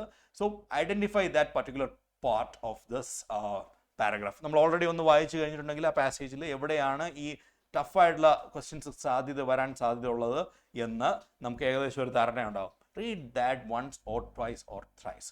1, 2, 3 തവണ അത് വായിച്ചു നോക്കുക. ശ്രദ്ധിച്ച് വായിച്ചു നോക്കുക. നമുക്ക് ഉത്തരത്തിലേക്ക് വരാൻ സാധിക്കും. ഓക്കെ, അത് പലപ്പോഴും ഉത്തരത്തിലേക്ക് വരാതെ പോകുന്നത് അശ്രദ്ധയോടെ എഴുതുന്നത് കൊണ്ടാണ്. അശ്രദ്ധ എന്ന് പറയുന്നത് കൊണ്ട് ഞാൻ ഉദ്ദേശിക്കുന്നത് ശ്രദ്ധയില്ല എന്നതല്ല, ആ നിമിഷം നിങ്ങൾ അതിൽ ഫോക്കസ്ഡ് അല്ല എന്നുള്ളതാണ്. ഓക്കെ, ആ ക്വസ്റ്റ്യനിൽ നിങ്ങൾ കറക്റ്റായിട്ട് ഫോക്കസ് ചെയ്യാത്തതുകൊണ്ടാണ് നിങ്ങൾക്ക് ഉത്തരത്തിലേക്ക് വരാൻ പറ്റാതെ പോകുന്നത്. ക്ലിയർ അല്ലേ? അപ്പോൾ ആദ്യം പാസേജ് എൻറ്റയർ ആയിട്ടൊന്ന് പെട്ടെന്നൊന്ന് വായിച്ച് സ്കിം ചെയ്ത് വായിച്ചാൽ മതി. പെട്ടെന്നൊന്ന് വായിച്ചു പോവുക. ഓക്കെ, ജസ്റ്റ് ഒന്ന് അത് വായിച്ചു പോവുക. പിന്നെ ക്വസ്റ്റ്യൻസ് നോക്കുക. ആ ക്വസ്റ്റ്യൻസ് നോക്കുമ്പോൾ ഒരു മിനിമം 6 മാർക്സ് നിങ്ങൾക്ക് ആദ്യത്തെ ഈ ഫസ്റ്റ് റീഡിങ്ങിൽ തന്നെ കിട്ടും. പക്ഷേ ഒരു തവണ കൂടെ ഒന്ന് ശ്രദ്ധയോടുകൂടി നോക്കിയിട്ട് മാത്രമേ അത് തന്നെയാണ് ഉത്തരവെന്ന് കൺഫേം ചെയ്യാൻ പാടുള്ളൂ കേട്ടോ. ഏത് സിമ്പിൾ ആണെന്ന് തോന്നുന്നു. യെസ്, ഈ ക്വസ്റ്റ്യൻ പേപ്പറിൽ 95% വെരി വെരി സിമ്പിൾ തിങ്സ് ആണ്. നമ്മുടെ എസ്പെഷ്യലി ഇത് ഗ്രാമർ പാർട്ട് നിങ്ങൾ ശ്രദ്ധിച്ചു നോക്കിയേ. ഗ്രാമറിൽ 10 മാർക്ക് സ്കോർ ചെയ്താൽ മതി, 12 മാർക്കിൽ 10 എണ്ണം സ്കോർ ചെയ്താൽ മതി. എന്തുകൊണ്ടാണ് ആ 10 സ്കോർ ചെയ്യാൻ പറ്റാതെ വരുന്നത്? ഓൺലി ബിക്കോസ് നമ്മൾ കറക്റ്റ് ആയിട്ടുള്ള ചോയ്സുകളല്ല നോക്കിയത്. 2 എണ്ണം സ്കിപ്പ് ചെയ്യാമല്ലോ നമുക്ക്, ബാക്കി 10 എണ്ണം മാത്രം കിട്ടിയാൽ മതി നമുക്ക്. എന്തുകൊണ്ടാണ് ആ 10 എണ്ണം കിട്ടാതെ വരുന്നത്? നമ്മൾ കറക്റ്റ് ആയിട്ടുള്ള അല്ല ചൂസ് ചെയ്തിരിക്കുന്നത്. അതുകൊണ്ടാണ് 10 എണ്ണം എല്ലാവർക്കും സ്കോർ ചെയ്യാൻ പറ്റുന്നതാണ്. And my strong opinion is that you must score 10. A1 ആണ് നിങ്ങളുടെ ലക്ഷ്യമെങ്കിൽ ആ 10ൽ 10 നിങ്ങൾ സ്കോർ ചെയ്തേ പറ്റുള്ളൂ കേട്ടോ. അതുകൊണ്ട് ആ ഗ്രാമർ പാർട്ട് വളരെ ശ്രദ്ധയോടെ തന്നെ നിങ്ങൾ നോക്കണം. ദെൻ ദിസ് 20 മാർക്സിനെ കുറിച്ച്, റീഡിങ് കോംപ്രിഹെൻഷനെ കുറിച്ച് ഞാൻ ഒന്നുകൂടെ പറയാം. Yes, read the paragraph. ആദ്യം ഒന്ന് പെട്ടെന്ന് ഓടിച്ച് വായിക്കുക. ഓക്കെ, ദെൻ ക്വസ്റ്റ്യൻസ് നോക്കുക. അപ്പോൾ തന്നെ നമുക്കൊരു 3, 4, 5, 6 എണ്ണമൊക്കെ നോർമലി എല്ലാവർക്കും കിട്ടും ആദ്യത്തെ ഒറ്റ നോട്ടത്തിൽ തന്നെ. ഓക്കെ, ഒന്ന് പാരഗ്രാഫ് വായിച്ച് ക്വസ്റ്റ്യൻസ് നോക്കിക്കഴിഞ്ഞാൽ ഉടനെ തന്നെ നമുക്ക് കിട്ടും ഇന്ന ഇന്ന ഇന്ന ചോദ്യങ്ങളാണെന്നുള്ളത്. ബാക്കിയുള്ളതിലായിരിക്കും നമുക്ക് കൺഫ്യൂഷൻ വരുന്നത്. ഓക്കെ, ടഫ് പേപ്പർ ആണെങ്കിലാണ് 4 എണ്ണത്തിലൊക്കെ കൺഫ്യൂഷൻ വരുള്ളൂ. ഈസി പേപ്പറൊക്കെ ആണെങ്കിൽ 2 എണ്ണത്തിലൊക്കെ കൺഫ്യൂഷൻ വരുള്ളൂ. അപ്പോൾ ഈ കൺഫ്യൂഷൻ വരുന്നത് വീണ്ടും പാസേജിലേക്ക് തിരിച്ചു ചെന്ന് ആ പാർട്ട് എൻറ്റയർലി ആ ഒരു പർട്ടിക്കുലർ പാരഗ്രാഫിലായിരിക്കുമല്ലോ നമുക്ക് കൺഫ്യൂഷൻ ഉള്ളത്. ആ പാരഗ്രാഫ് വീണ്ടും 1, 2 തവണ കൂടി വായിച്ച് ശ്രദ്ധിച്ച് വായിച്ച് ആൻസറിലേക്ക് എത്തുക കേട്ടോ. ക്ലിയർ ആയോ? Is it clear to you all? Thank you. Any more doubts? ഇത് ഞാൻ ഏതായാലും ഇതിനെക്കുറിച്ച് ഒന്നുകൂടെ വിശദമായിട്ട് നമുക്ക് ഡിസ്കസ് ചെയ്യാം. We have time. Will discuss about that today or tomorrow. Okay, fine. ചോദിച്ചോളൂ മോളെ. Yes, Rishika. Sir, I have 2 doubts. Yeah. One is about this chapter itself, and the other one is about Nelson Mandela. Yeah. So, in my pre-board paper, there is this question where we had to write a speech about Nelson Mandela. So, according to my teacher, she's saying if we by heart the speech, then he don't get marks. But then, according to NCERT and Cbse, they are recommending us to use our own words. So, I couldn't solve it last time, but I have a feeling that it's going to be like pretty important for this time. So, I just want to know how can I tackle that obstacle. Why somebody is asking you to by heart a question and its answer I don't know. There's this one speech in his chapter, right, where he was talking about freedom and then look, that's what I already said. നമ്മുടെ question പാറ്റേൺസും നമ്മുടെ question പേപ്പറും അങ്ങനെ ഒരു കാര്യം നമ്മളോട് insist ചെയ്യുന്നില്ല. കാരണം ഇത് എല്ലാം നമുക്ക് എങ്ങനെ കമ്മ്യൂണിക്കേറ്റ് ചെയ്യാൻ പറ്റും എന്നുള്ളതാണ്. മറ്റൊരാൾ കമ്മ്യൂണിക്കേറ്റ് ചെയ്ത് എങ്ങനെയെന്ന് ഉള്ള കാര്യങ്ങളല്ല നമ്മളോട് ചോദിക്കും. നമുക്ക് കിട്ടുന്ന ക്വസ്റ്റ്യൻസ് എല്ലാം തന്നെ നമ്മൾ ഇത് എങ്ങനെ മനസ്സിലാക്കി, എങ്ങനെ ഇൻ്റർപ്രറ്റ് ചെയ്യുന്നു, എങ്ങനെ അതിനെ കൈകാര്യം ചെയ്യുന്നു, how we understand this, how we present it, how we communicate it എന്നാണ് സത്യത്തിൽ നമ്മുടെ ക്വസ്റ്റ്യൻ പേപ്പറിൻ്റെ ഉദ്ദേശം. ആൻഡ് ഇപ്പോഴത്തെ നമ്മുടെ സിലബസ് അത് തന്നെയാണ് ഫോക്കസ് ചെയ്യുന്നത് അല്ലേ. It's not a by hearting thing. നമ്മൾ അത് ബൈ ഹാർട്ട് ചെയ്യണം എന്ന ഒരു When she told me that, I'm like, isn't it my own word? She's like, no, because like we have to use words that he also used. But that's okay, that's true. That what your teacher said is correct. അദ്ദേഹം ഉപയോഗിച്ച വാക്കുകൾ, the words, some of the words should be there in your answer. Okay, അദ്ദേഹം ഉപയോഗിച്ച ചില വാക്കുകൾ നമ്മുടെ ഉത്തരത്തിൽ വരുന്നത് നല്ലതാണ്. മേ ബി അത് തീർച്ചയായും നമുക്ക് ഹെൽപ്ഫുൾ ആയിരിക്കും. But it doesn't mean you have to by heart it and you have to copy the same thing. അങ്ങനെയുള്ള ചോദ്യങ്ങൾ നമുക്കിപ്പോൾ ഇല്ല. നമ്മുടെ ക്വസ്റ്റ്യൻ പേപ്പറിൽ അങ്ങനെയുള്ള ചോദ്യങ്ങളില്ല. നമ്മൾ ബൈ ഹാർട്ട് ചെയ്ത് പഠിച്ച് ഉത്തരം എഴുതേണ്ട ക്വസ്റ്റ്യൻസ് ഒന്നും നമുക്ക് വരാറില്ല. That's not the pattern, that's not the purpose of this exam. Okay, നിങ്ങൾക്ക് ബൈ ഹാർട്ട് ചെയ്യാൻ കഴിവുണ്ടോ എന്ന് ടെസ്റ്റ് ചെയ്യാനില്ല. That's what I said. ഇത് റിട്ടോറിക് പേപ്പറേ അല്ല. ഇത് നമ്മുടെ റിട്ടോറിക് സ്കിൽസ്, നമ്മുടെ റീകളക്റ്റിംഗ് സ്കിൽസ് ഒന്നും ടെസ്റ്റ് ചെയ്യുന്ന ഒരു പേപ്പറല്ല. ഇത് പ്യുവർലി നമുക്കിത് എങ്ങനെ പ്രസൻറ്റ് ചെയ്യാൻ പറ്റുന്നു, എങ്ങനെ കമ്മ്യൂണിക്കേറ്റ് ചെയ്യാൻ പറ്റുന്നു without grammatical errors, without grammatical mistakes. How can we communicate? That's the main point. Okay. And from this chapter, we had this one question about our opinion on how we see this chapter.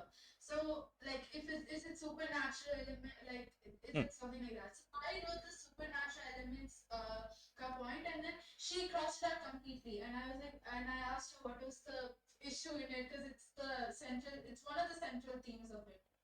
According to her, that's what she told, and she was explaining. I don't believe that's the correct way to deal it. അത് അങ്ങനെ അല്ല അത് deal ചെയ്യേണ്ടത് എന്നാണ് ഞാൻ കരുതുന്നത്. പിന്നെ നമ്മുടെ answer key, that's also a problem. Okay, നമ്മുടെ ആൻസർ കീ എങ്ങനെയാണ് കൊടുക്കുന്നത്, അല്ലെ മാർക്കിംഗ് സ്കീം എങ്ങനെയാണ് കൊടുക്കുന്നത് എന്നുള്ളത് ഒരു പ്രശ്നം വരും. But normally the teachers will not do that. Okay, so that's what I said. This supernatural എന്ന ഒരു തീം, ഇറ്റ്സ് ദെയർ. എങ്ങനെയാണ് നമ്മളിതിനെ വായിക്കുന്നത്, നമ്മൾക്ക് ഇത് ജസ്റ്റിഫൈ ചെയ്യാൻ പറ്റുക, നമ്മുടെ സ്റ്റാൻഡ് നമുക്ക് പ്രോപ്പറായിട്ട് ജസ്റ്റിഫൈ ചെയ്യാൻ പറ്റിയാൽ മതി. ക്ലാരിറ്റിയോടുകൂടി അത് നമുക്ക് ജസ്റ്റിഫൈ ചെയ്യാൻ പറ്റുന്നുണ്ടോ എന്നതാണ് യഥാർത്ഥത്തിൽ ടെസ്റ്റ് ചെയ്യേണ്ടത്.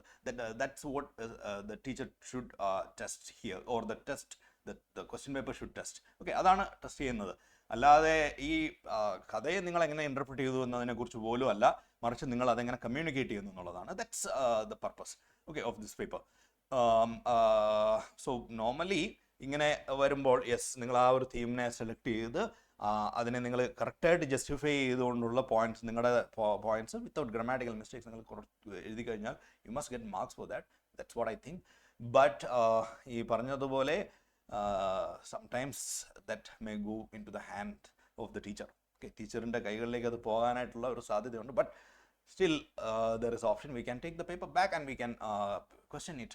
Nobody can tell that you wrote a wrong answer just because you pointed on this supernatural element. Okay, what exactly happened, and then I wrote like, so we can conclude it can be a supernatural like event that occurred for the author. I wrote something like that. What it was like, something was written over here, I wrote it like that. But then got marks. When I saw your summary, I was like, wait, then what I wrote was correct. So I just wanted to ask that. yeah, that's why that's what I said. But the other way of dealing this is there. So it's not just a supernatural, it's a thought process of the pilot. അപ്പോൾ അദ്ദേഹത്തിൻ്റെ ഒരു thought process മാത്രമാണിത് എന്ന രീതിയിൽ ഇവിടെ പറയുന്നത്. The story suggest the presence of mystery, faith and supernatural elements. The presence of this mystery, faith and supernatural elements, ഇത്തരം കാര്യങ്ങളുടെ ഒരു സൂചന കൂടിയാണ് ഈ ചാപ്റ്റർ നൽകുന്നതെന്നാണ് പറഞ്ഞിരിക്കുന്നത്. Okay, clear. And the teacher should not be harsh to the whole answer. So I was like, so I wrote it something in that way. But usually she says she'll give marks for opinion based, but she didn't give it. Yeah, that's it. It's not a justifiable act from her side. It's not a proper way to deal this question. Yeah, I'm not questioning that. So of course ഇതിൽ ഈ പറയുന്ന ഒരു ഇതുണ്ട്. It could be the instinct of that pilot also. Okay, പൈലറ്റിൻ്റെ instinct ആണ് എന്ന രീതിയിൽ. But I hope this supernatural element and this mystery, the faith, supernatural element, all these things will be there in the answer key. Okay, the marking scheme ഈ elements ഒക്കെ അതിലുണ്ടാവും. Okay, fine. Hope it's clear. Yeah.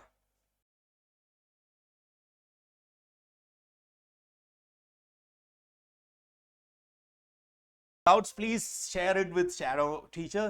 I will come back to your doubts. Let's finish this chapters first. നിങ്ങളുടെ doubts shadow ടീച്ചേഴ്സിന് കൊടുക്കുക. ഞാൻ ഇന്ന് തന്നെ I will try to answer all the questions today, or by tomorrow morning I will try to reach back you. Okay, I will give you the answers. Okay, fine. നമുക്ക് portions അടുത്ത ചാപ്റ്റേഴ്സിലേക്കും ഒക്കെ കടക്കേണ്ടതുണ്ട്. അതുകൊണ്ട് നമുക്ക് പെട്ടെന്ന് ചാപ്റ്റേഴ്സ് എല്ലാം ഒന്ന് ഓടിച്ചു പോകാം. Okay, now the pilot. Characters: brave and determined, curious and responsible, trust instincts, ever in danger. Yeah, that's the key point. That's what I said. Trust instincts. Okay, so this പൈലറ്റിൻ്റെ sometimes അത് ക്വസ്റ്റ്യനിലെ പ്രശ്നമുണ്ടോ എന്ന് എനിക്കറിയില്ല. കാരണം ആ question ഇനി ഇൻസ്റ്റിങ്സിനെ focus ചെയ്തിട്ടുള്ള ഒരു ക്വസ്റ്റ്യൻ ആണ് എങ്കിൽ നമുക്ക് ആ ക്വസ്റ്റ്യൻ വായിച്ചു നോക്കിയാൽ ഇൻസ്റ്റിങ്സിനാണ് പ്രാധാന്യം കൊടുക്കുന്ന ഒരു ക്വസ്റ്റ്യൻ ആണ് എങ്കിൽ, അപ്പോൾ നമ്മൾ സൂപ്പർ നാച്ചുറൽ എലമെന്റിനെ കുറിച്ചാണ് പറയുന്നതെങ്കിൽ ചിലപ്പോൾ that cannot be the correct answer. Okay, അത് ശ്രദ്ധിക്കണം കേട്ടോ. സോ ഇൻസ്റ്റിങ്സ് എന്ന് പറയുന്ന സൂപ്പർ നാച്ചുറൽ എന്ന് പറയുന്നതും രണ്ടായിട്ടുള്ള കാര്യങ്ങളാണ്. Okay, fine. ക്ലിയർ അല്ലേ? Is it clear to you? Yeah, then the mysterious pilot, symbolic and supernatural, represent hope and divine help. So that's a divine help എന്നോ അല്ലെങ്കിൽ ഒരു ഹോപ്പ്, പ്രത്യാശയുടെ ഒരു പ്രതീകം എന്നൊക്കെ പറയാം. Then themes mystery and suspenses, of course a theme, then faith and hope. So that's it. അപ്പോൾ ഈ ക്വസ്റ്റ്യൻ ചിലപ്പോൾ ഫെയ്ത്ത് ആൻഡ് ഹോപ്പിനെ ഫോക്കസ് ചെയ്തിട്ടുള്ളൊരു ക്വസ്റ്റ്യൻ ആണ് എങ്കിൽ അപ്പോൾ നമ്മൾ കൂടുതൽ ഇൻസ്റ്റിങ്സിനെ കുറിച്ചാണ്, trust, instinct, even in danger എന്ന പോയിന്റിലേക്കാണ് നമ്മൾ കൂടുതൽ ഫോക്കസ് ചെയ്യേണ്ടത് കേട്ടോ. ഫെയ്ത്ത് ആൻഡ് ഹോപ്പാണ് അതിൻ്റെ തീം എങ്കിൽ, ആ ക്വസ്റ്റ്യൻ്റെ തീം എങ്കിൽ. Okay, human vulnerability versus unknown forces. Okay, so this all are the themes. ഇതിനെയൊക്കെ ബേസ് ചെയ്തുള്ള ക്വസ്റ്റ്യൻസ് ആണ് നമുക്ക് എക്സ്പെക്ട് ചെയ്യാവുന്നത്. അടുത്ത ചാപ്റ്ററിലേക്ക് നമുക്ക് പെട്ടെന്ന് പോകാം. Okay, fine. From the diary of Anne Frank is an extract from the diary of Anne Frank, a young Jewish girl, Anne Frank, a Jewish girl living in Amsterdam during World War II. I hope most of you have gone through this diary in your early life itself. അല്ലേ, നിങ്ങൾ പലരും നിങ്ങളുടെ school ലൈബ്രറിയിൽ ഈ book കണ്ടിട്ടുണ്ടാവും. Kitty എന്ന പേരും എല്ലാം നിങ്ങളുടെ മനസ്സിലുണ്ടാവും. Anne receives a diary of her 13th birthday and names it Kitty, treating it as her close friend. She writes about her life, thoughts and feelings, and she feels lonely and misunderstood. The chapter also describes Anne's school life, especially her relationship with the teachers. She talks about her mathematics teacher, then who punishes her for talking too much by giving her extra homework in form of essays. Yeah, and cleverly writes humorous essays, including one in verse which amuses Mr. Keesing and end the punishment. The lesson highlights Anne's honesty, intelligence, creativity, and positive attitude even in difficult circumstances.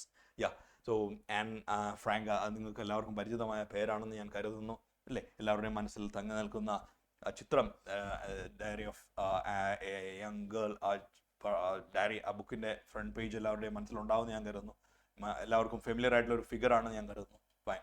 Then Anne Frank, intelligent, observant and emotional, honest and expressive, sensitive yet optimistic, uses diary as her true friend. Okay, then themes loneliness and need for expression, growing up and self-realization, oppression and human suffering, power of writing and hope. So ഇവിടെ നിന്നും നമുക്ക് പല ചാപ്റ്റേഴ്സിലും പല central ക്യാരക്ടേഴ്സും ഉണ്ട്. 13 years ഓൾഡുള്ള young ഗേൾസിൻ്റെ കഥകൾ നമുക്ക് വേറെയും പലതും ഉണ്ട്. അതുമായിട്ടുള്ള കണക്ട് ചെയ്തിട്ടുള്ള ക്വസ്റ്റ്യൻസ് ഒക്കെ ചിലപ്പോൾ ചോദിച്ചേക്കാവുന്ന ഒരു ചാപ്റ്റർ കൂടിയാണ്. ഡയറി എൻട്രി ബേസ്ഡ് ആയിട്ടുള്ള ക്വസ്റ്റ്യൻസ് ഒക്കെ ചോദിക്കാവുന്ന ഒരു ചാപ്റ്റർ കൂടിയാണ്. So the central themes loneliness, okay, then self realisation, then oppression, human suffering, okay, then hope, ഇത്തരം തീംസ് ഒക്കെ ഇതിൽ ഡിസ്കസ് ചെയ്യുന്ന ചാപ്റ്ററാണ്. എല്ലാവരുടെയും മനസ്സിലേക്ക് സ്റ്റോറി പെട്ടെന്ന് വന്നിട്ടുണ്ടാവുമെന്ന് ഞാൻ കരുതുന്നു. ദ സെൻട്രൽ തീംസ്, കണക്റ്റഡ് ആയിട്ടുള്ള വേർഡ്സ് എല്ലാവരുടെയും മനസ്സിലേക്ക് വന്നിട്ടുണ്ടാവുമെന്ന് കരുതുന്നു. ഓക്കെ, ക്ലിയർ അല്ലേ? Can we move on to the next? Yeah, a baker from Goa. അടുത്തത് ഇതും വളരെ ഇൻട്രസ്റ്റിംഗ് ആയിട്ടുള്ള ഒരു ചാപ്റ്ററാണ്. സോ ഇതിൽ നമ്മൾ 3 ചാപ്റ്റേഴ്സാണ് ഇവിടെ ഉള്ളത്, അല്ലേ? A baker from Goa, Coorg and tea from Assam. Goa, Coorg and Assam, 3 state, entirely different culture. Okay, the incredible India, connected ആയിട്ടുള്ള ക്വസ്റ്റ്യൻസ് ഒക്കെ നമുക്ക് ചോദിക്കാവുന്ന ഒരു ചാപ്റ്റർ കൂടിയാണ്. This part written by Rodriguez describes the importance of traditional Goan bakers. Okay, Goan bakersനെ കുറിച്ച് പറയുന്ന കാര്യങ്ങൾ, then their connection, okay, with the colonialism and all. This bread was an essential part of Goan life, especially during festivals and wedding. The baker's presence, dress and habits reflect how traditions continue even as times changes. Okay, so that's it. അപ്പോൾ ആ colonial connections, that traditions, അതൊക്കെ connect ചെയ്തിട്ടുള്ള questions നമുക്ക് expect ചെയ്യാവുന്ന ഒരു chapter കൂടിയാണ് A baker from Goa. Then Coorg, written by Logesh Brol. This section describes Coorg, Kodagu, a beautiful hill station in Karnataka. പലരും കൂർഗിലൊക്കെ പോയിട്ടുണ്ടാകും, അല്ലേ?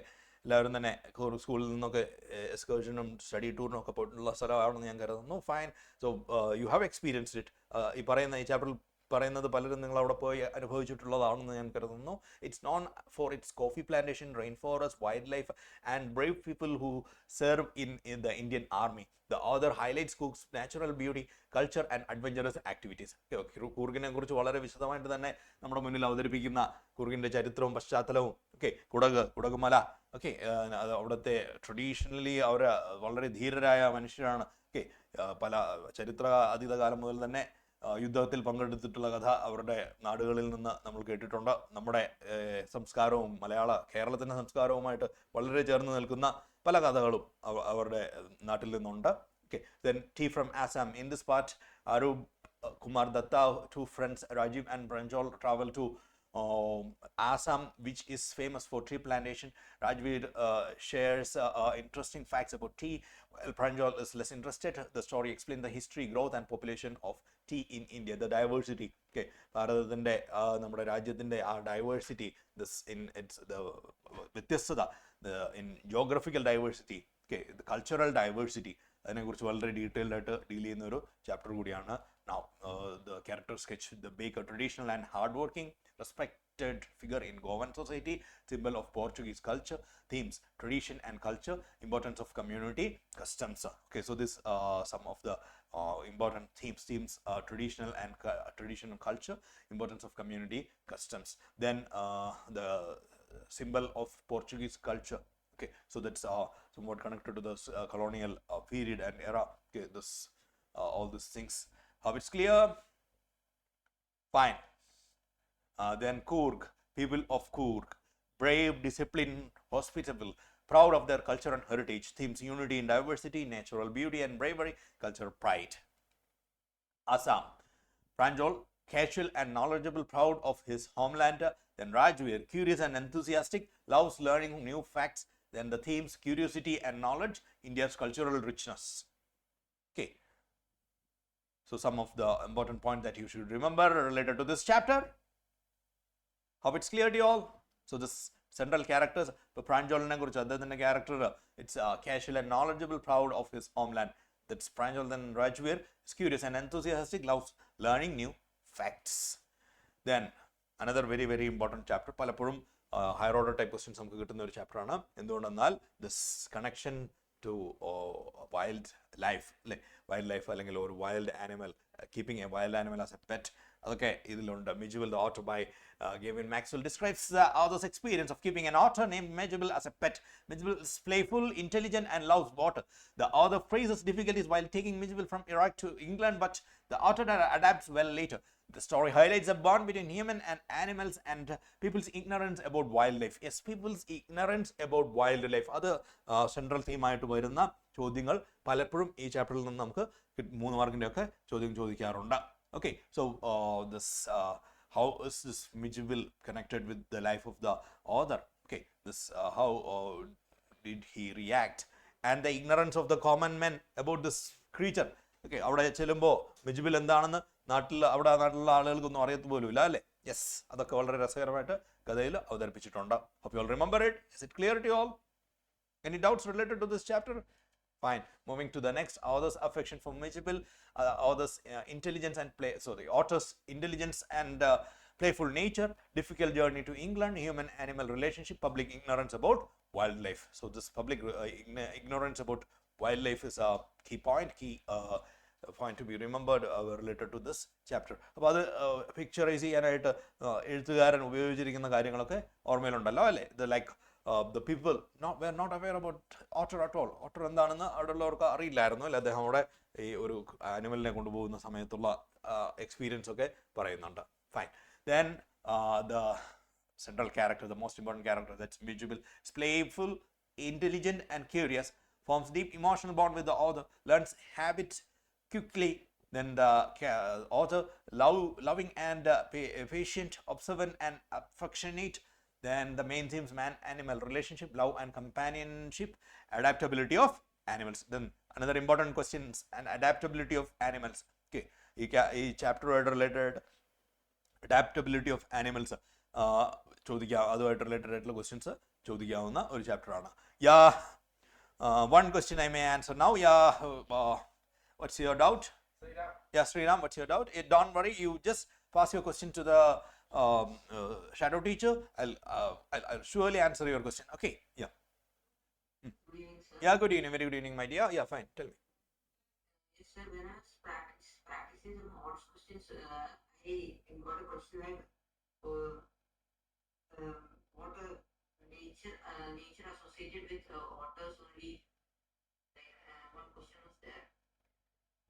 So should we write like there was one that the water was kept on moving and made to do things like when static it is wasted and provoking. So should we write like that? Specifically asked nature of water. Yeah, okay. Nature of otter. Let me check 1 minute. Yeah, fine. Nature of otter. I think I have one question like this with me that I will discuss today. ഇത്തരം ഒരു question എൻ്റെ കയ്യിലുണ്ട്. I think I will discuss that in detail. Okay. This playful nature of otter. Okay, അതല്ലേ ചോദ്യം? You are asking about the playful nature of otter, isn't it? That is different from other animals. Ah. It's more interacting with humans and Yeah. like to play in water. Yeah, like to play in water. That's fine. Is അതിന്റെ ഒരു I have one question with me. I think I have the answer with me that I will discuss in detail today. Okay. If it's not discussed today, just send a message to the shadow teacher. I will give the answer. Okay. Fine. I think I have a similar question today with me. I have one with me. So let me finish this discussions first. After that, we'll come to that. Okay. Thank you. Fine. Next. Madam writes a bus. Valiganan is the story of Valli, an 8-year-old curious and determined girl. Yes, again, ഇവിടെയും നമുക്ക് this certain അല്ലെങ്കിൽ ഒരു teenage girl അല്ലെങ്കിൽ ഇവിടെ 8-year-old girl ആണ്, but still connect ചെയ്ത് ചോദ്യങ്ങളൊക്കെ ചോദിക്കാവുന്ന ഒരു ക്യാരക്ടർ കൂടിയാണത്. She dreams of riding by a bus to the nearby town. By carefully listening to conversation, she gathered information about the bus route and fare. One day, she saves enough money and secretly boards the bus. During the journey, Valli enjoys the sight outside and confidently handles the conductor, refusing help from strangers. However, on the return journey, she sees a dead cow on the road, which makes her realize the harsh realities of life. When she reaches home, she behaves normally, hiding her adventure from her mother. The story highlights childhood curiosity, independence, confidence, and maturity gained through experience. അപ്പോൾ this maturity gained through experience നമ്മൾ വീണ്ടും കാണുകയാണ് അല്ലേ. നമ്മൾ already ഇതേ theme നമ്മൾ ഇതേ points നമ്മൾ സീഗലിൻ്റെ ചാപ്റ്ററിൽ വന്നിട്ടുണ്ട് അല്ലേ. maturity gained through experience. Okay, this നമ്മൾ ഓൾറെഡി ഡിസ്കസ് ചെയ്തിട്ടുണ്ട് ആ പോയിന്റ്സിനെ കുറിച്ചൊക്കെ. So here also it's relevant in this chapter also. Hope you all remember the story. വളരെ രസമുള്ള ഒരു കഥയാണ്. Simple and very interesting story. Fine. Valli, curious, confident and determined, independent thinker, mature beyond her age. This all are the key characteristics of Valli. Then themes: childhood curiosity, desire for independence, joy and sadness of life. Okay, so this journey reflects joy and sadness of life. Do you agree? How? അങ്ങനെയുള്ള questions ഒക്കെ നമുക്ക് connected ആയിട്ടുള്ള questions ഒക്കെ നമുക്ക് expect ചെയ്യാവുന്ന ഒരു chapter കൂടിയാണ്. The sermon at Banaras describe the another very important chapter, that's the sermon at Banaras. Describes the first sermon of Gautama Buddha at Banaras after attaining enlightenment. So എല്ലാവരും ഓർക്കുന്നുണ്ടാകും ദിസ് വളരെ സിഗ്നിഫിക്കൻ്റ് ആയിട്ടുള്ള ഒരു ചാപ്റ്ററാണ്. പലപ്പോഴും ക്വസ്റ്റ്യൻസ് വരുന്ന ഒരു ചാപ്റ്റർ കൂടിയാണ്. A grieving woman named Kissa Gautami comes to Buddha asking him to bring her dead son back to life. Buddha asks her to bring a handful of mustard seeds from a house where no one has ever died. She fails and realizes that death is universal. Buddha teaches that life is full of suffering caused by desire and attachment.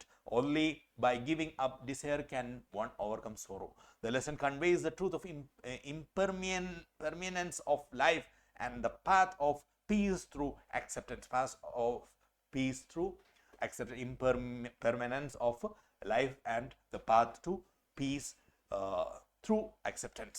So very important ആയിട്ടുള്ള രണ്ട് points ആണ് this impermanence of life and the path to peace through acceptance. So this Gautama Buddha, wise, calm, compassionate, enlightened teacher, preaches truth and detachment. Then Kissa Gautami, grief-stricken yet loving mother, learns reality of life through suffering. Then the themes: inevitability of death, human suffering, detachment, and wisdom. So this are some of the central themes of this story. This chapter. It's not a story actually. It's the sermon at Banaras. Okay. So this key themes. So grief-stricken yet loving mother. Fine. Now, Anton Chekhov is the proposer. One-act play. Humorous one-act play.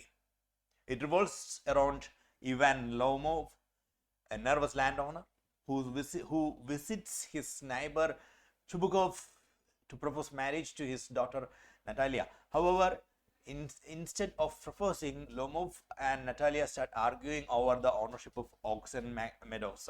The argument becomes so intense that Lomov collapses due to stress. Later, when he recovers, another quarrel begins, this time over whose hunting dogs and are better.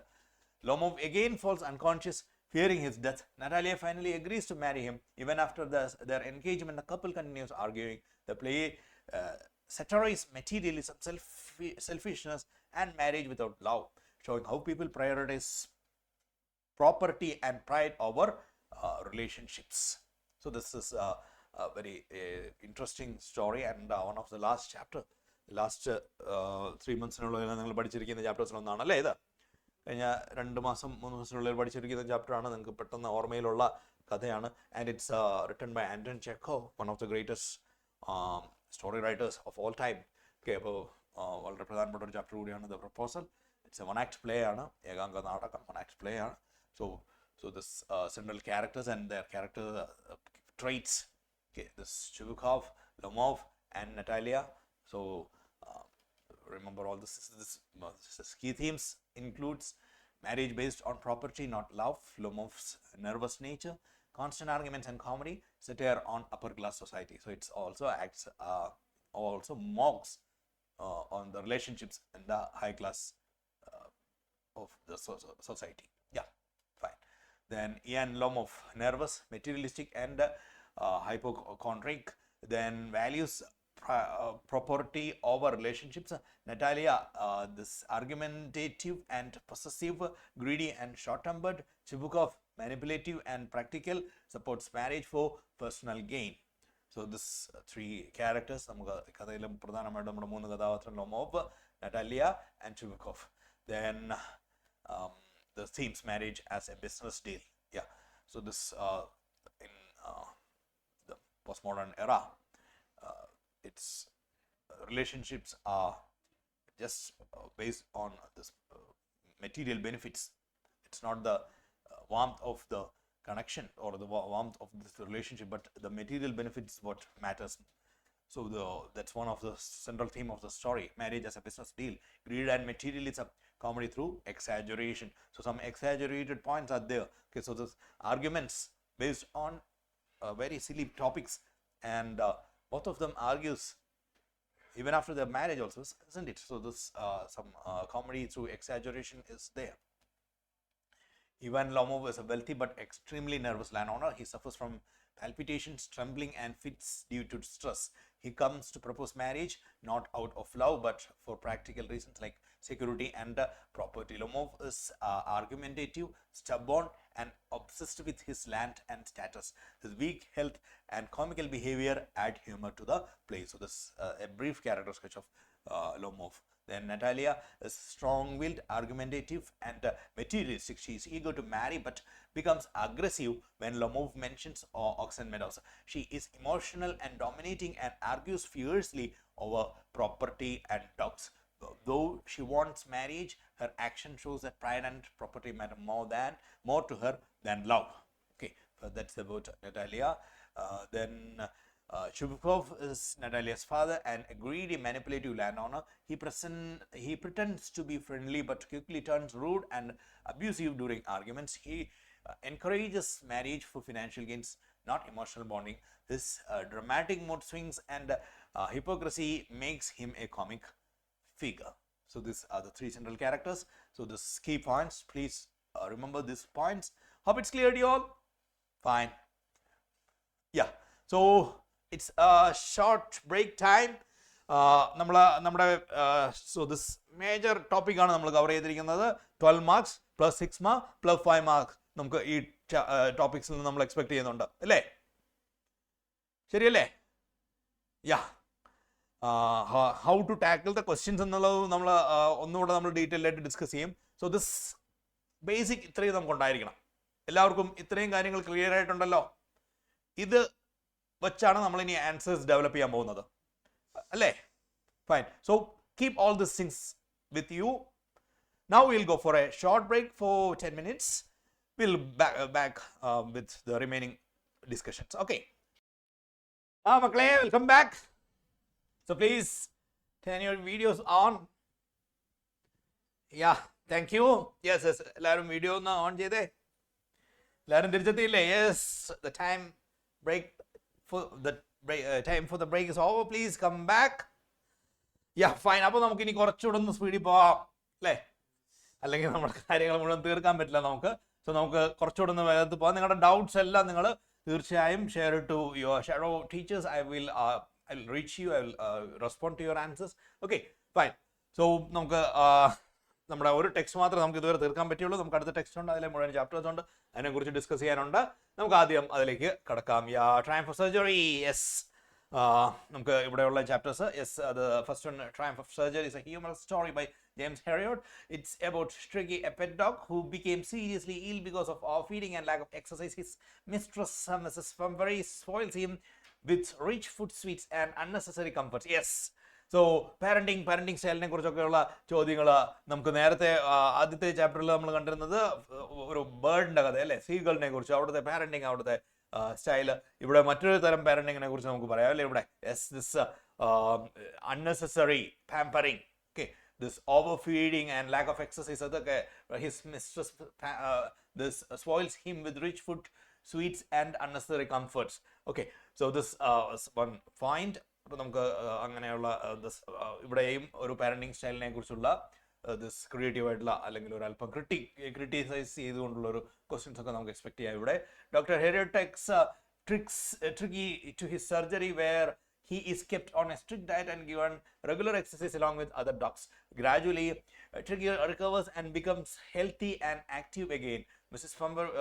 Pumbury believes that Tricky's recovery is due to a great medical operation, calling it Triumph of Surgery, though it's actually the result of proper care and discipline. കഥ എല്ലാവരുടെയും മനസ്സിലേക്ക് തിരിച്ചു വന്നു, ഓർമ്മയിലേക്ക് വന്നു. പ്രധാനപ്പെട്ട incidents, key words, key statements related to this story എല്ലാം നിങ്ങളുടെ ഓർമ്മയിലേക്ക്, it's back to your recall, it's back to your memory. I think the story highlights the importance of balanced food, exercise and sensible love. Fine. So this is again പാരന്റിങ്ങിനെ കുറിച്ചുള്ള questions ഒക്കെ നമുക്ക് ഇവിടെയും ഈ chapter related നമുക്ക് expect ചെയ്യാവുന്നതാണ്. Tricky, overfed and pampered dog, lazy, unhealthy and inactive, becomes energetic after proper care. Dr. Herriot, kind, practical and intelligent, understands animal psychology, treats Tricky with discipline, not medicine. Then the themes: danger of overpampering, importance of discipline and routine, then practical wisdom over blind affections. So some central themes includes the practical wisdom over blind affection, importance of discipline and routine, then the danger of overpampering. That's central themes of this chapter. Fine. Hope it's clear to you all. Next, the thief story, very important chapter. The Thief Story by Ruskin Bond. The story is about Harry Singh, a young thief, and Anil, a kind trusting writer. Harry steals Anil's money, but later feels guilty and returns it. Anil forgives him and helps him learn to read and write. The story shows that kindness and trust can reform a person. So, kindness and trust can reform a person. So that's the key point. So related to that, you have to develop your answers. You may get questions related to that point. Yeah, fine. Then the central characters: Harry Singh, young, clever and dishonest, greedy but not heartless, transforms due to kindness. Now about Anil, kind, trusting and generous, forgiving by nature, believes education can reform people. Then the central themes includes this power of trust and kindness, possibility of change and reform, importance of education. Hope it's clear to you all. So fine. Then The Midnight Visitor by Robert Arthur. Okay, so ഇവിടെ നമ്മൾ expect ചെയ്യുന്നത് 3+3+6 mark നമുക്ക് sure ആയിട്ട് ഈ പോർഷൻസിൽ നിന്ന് നമുക്ക് expect ചെയ്യുന്നുണ്ട്. Plus ഒരു നമ്മൾ എക്സ്പെക്ട് ചെയ്യുന്ന അത്രയും മാർക്കുകളാണ് അല്ലേ. Then The Midnight Visitor by Robert Arthur. A secret agent as well outwits a criminal named Max using intelligence instead of physical strength. As well, and Max, he creates a fake story about a balcony and scares Max into jumping to his death. The story highlights the importance of presence of mind and clever thinking. So this presence of mind and clever thinking is a key thing. So the character നമ്മുടെ ഓസ്വെൽ എന്ന് പറയുന്ന character, his presence of mind in times of this adversity. Okay, then Oswald, calm, intelligent, and witty, uses presence of mind, outsmarts the intruder without violence. Max, overconfident and careless, greedy for secret information. Then the central themes include intelligence over physical strength, presence of mind, power of clever thinking. Yeah, fine. Then A Question of Trust by Victor Koenig. Yeah, next story, that's a question of trust. Horace Danby, a respectable locksmith, steals to collect a rare book. So Hari Singh and Danby connections are there. So this character comparisons might be there. So some higher order questions we can expect connecting these two chapters. Okay, Hari Singh's chapter and this question of trust. Okay, while robbing a house, he is tricked by a woman pretending to be the owner. Later, Horace is caught because പല വർഷങ്ങളിലും this Hari Singh, ഡാൻബി അവരുടെ connections ഒക്കെ അവരുടെ character related ആയിട്ടുള്ള questions ഒക്കെ ചോദിച്ച് കാണാറുള്ളതാണ്. So both are very important. ചിലപ്പോൾ രണ്ടും കൂടെ ഒരുമിച്ച് ഒരു ക്വസ്റ്റ്യൻ ആയിട്ട് നമുക്ക് കിട്ടിയെന്ന് വരാം. Yes, later Horace is caught because his fingerprints are found. The story shows that crime never pays. Then Horace, honest at heart but a thief, loves books and rare editions. Trusts appearances blindly. The lady in red, smart, confident, clever thief, manipulative and convincing. Then the central themes, appearance can be deceptive. Yeah, it's a very key point. Appearance can be deceptive. Okay, then crime leads to punishment. Overconfident results in loss. Yeah, so some central themes of this chapter. Then Footprints Without Feet by H.G. Wells. Is a great author. H.G. Wellsന്റെ ഒരുപാട് കഥകൾ നമ്മൾ വായിച്ചിട്ടുണ്ട്. നിങ്ങൾ നേരത്തെയും പരിചയപ്പെട്ടിട്ടുള്ള എഴുത്തുകാരനാണ്. The stories about Griffin, a scientist who becomes invisible. Yes, പിന്നീട് പല സിനിമകൾക്കും പല കഥകൾക്കും ഒക്കെ ഈ ഒരു സ്റ്റോറി പ്രചോദനമായി മാറിയിട്ടുണ്ട്. The stories about Griffin, a scientist who becomes invisible. He misuses his invention to steal and create fear. His invisibility becomes a curse leading to his death. The story once again misusing scientific power. Yeah, Griffin, brilliant scientist. This Griffin is another important character. Griffin related ആയിട്ടുള്ള questions, Griffinന്റെ character related ആയിട്ടുള്ള questions നമുക്ക് expect ചെയ്യാവുന്നതുമാണ്. Then brilliant scientist, loveless, selfish and cruel, misuse of scientific knowledge. Central themes, misuse of science, power without responsibility, consequences of unethical actions. Hope it's clear to you all. Fine. Any doubts or any questions? Yeah, fine. Moving to the next, The Making of a Scientist by Robert W. Peterson. This chapter describes the childhood of Richard Ebert. Encouraged by his mother and teachers, he developed curiosity, discipline, and determination. So the key points are curiosity, discipline, and determination. Making of a scientist. Curiosity, discipline, and determination plays a key role. Okay, not only a scientist, anyone. These three things, curiosity, especially in case of a scientist, curiosity plays a key role. Discipline is very important, and determination. The story shows how hard work, guidance, and curiosity leads to success. Fine. Then Richard Bright is curious, intelligent, and determined, hardworking, and focused, develops scientific thinking. Bright's mother, then supportive, encouraging, and wise, guides her son positively. Then central themes, importance of curiosity, role of parents in success, power of encouragement, and hard work. Fine. So this are the central themes of this story. The necklace, another. So this very wonderful story by Gary Mappeson. This Matilda, then unhappy with her poor life, borrows a necklace for a party and loses it. So the course of their life turns. Okay, in that particular incident, our particular incident, അവരുടെ ജീവിതത്തെ ആകെ മാറ്റിമറിക്കുകയാണ് അല്ലേ. She replaces it with an expensive one and lives in poverty for 10 years, only to learn that the original necklace was fake. The story highlights pride, greed, and irony of fate. Again, irony plays a role in this story too. Yeah.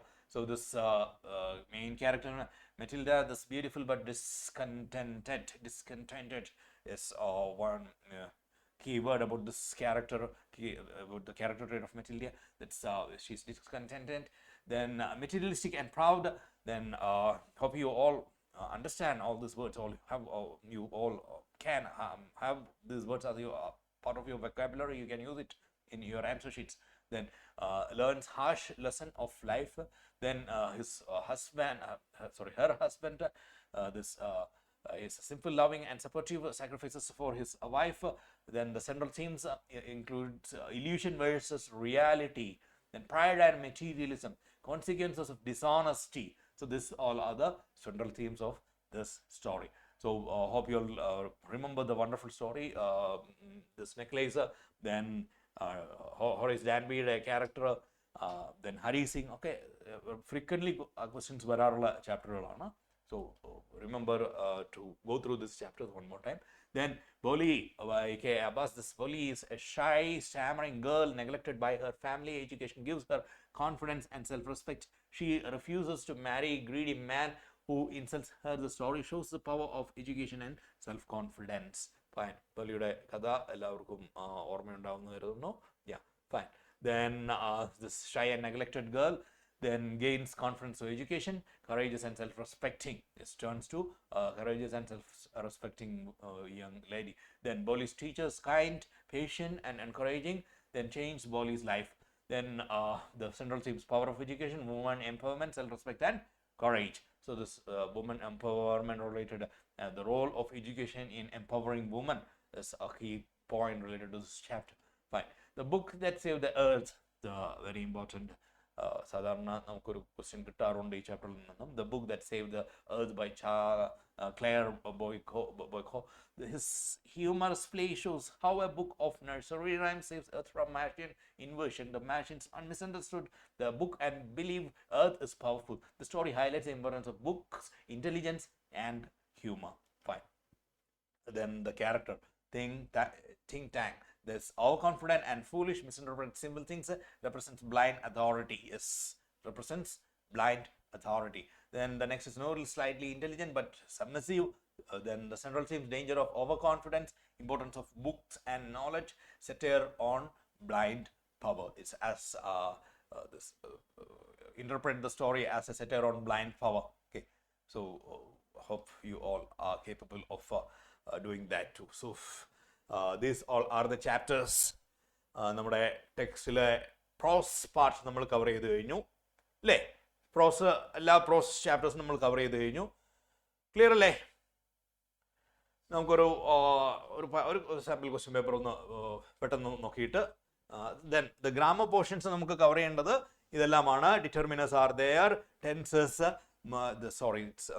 it's morals, then the subject verb agreement or concord, and reported speech.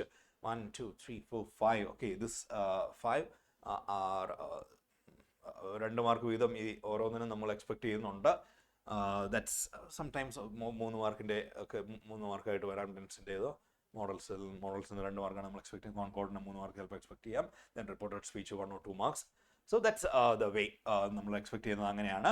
So ഇതിനെ നമുക്ക് വളരെ detailed ആയിട്ട് നാളെ നമ്മൾ grammar sections discuss ചെയ്യാം. ഈ text sample question paper നമുക്കൊന്ന് പെട്ടെന്ന് ഓടിച്ച് നോക്കിയിട്ട് വരാം. Okay, this fill in the blanks by using the correct form of the words in bracket for the given portion of market research.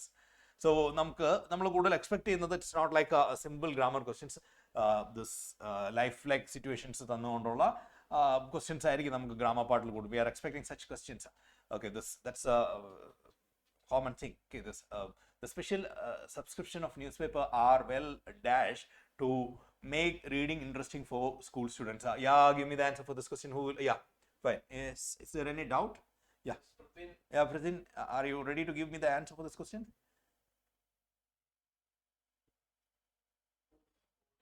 Audio, there is a problem with the mic, maybe. Do you have a doubt or are you trying to give me the answer? Pratin? Yeah, answer. Okay, fine. There's a problem with the mic, so I give the chance to somebody else. Yes, yeah. Ananya, please.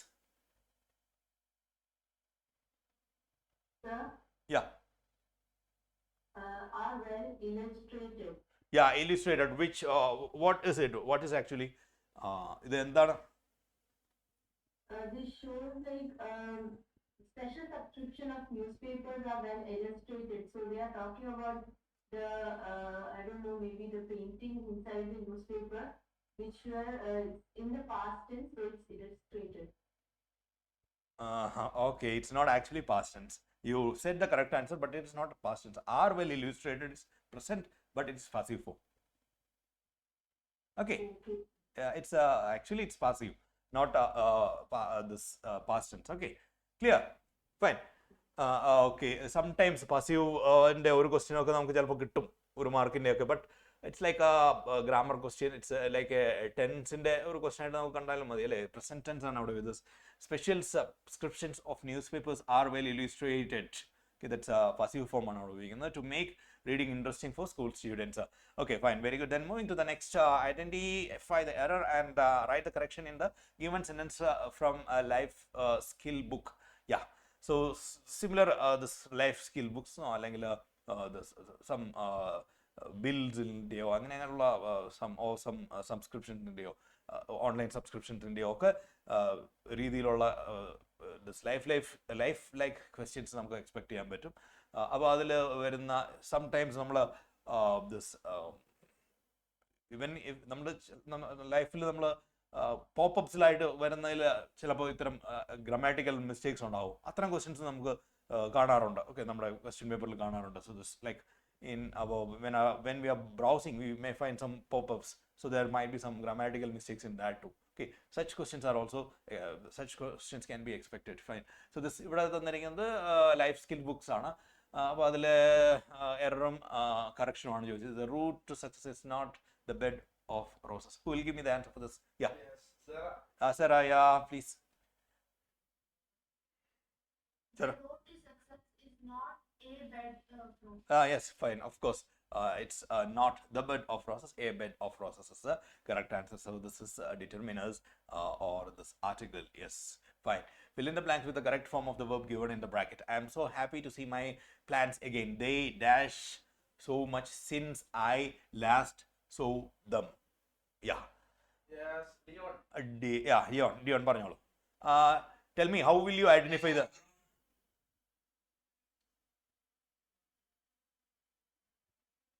since I last saw them? And what's your answer? Have grown. Yeah, have grown. Correct. So why did you use that? Because of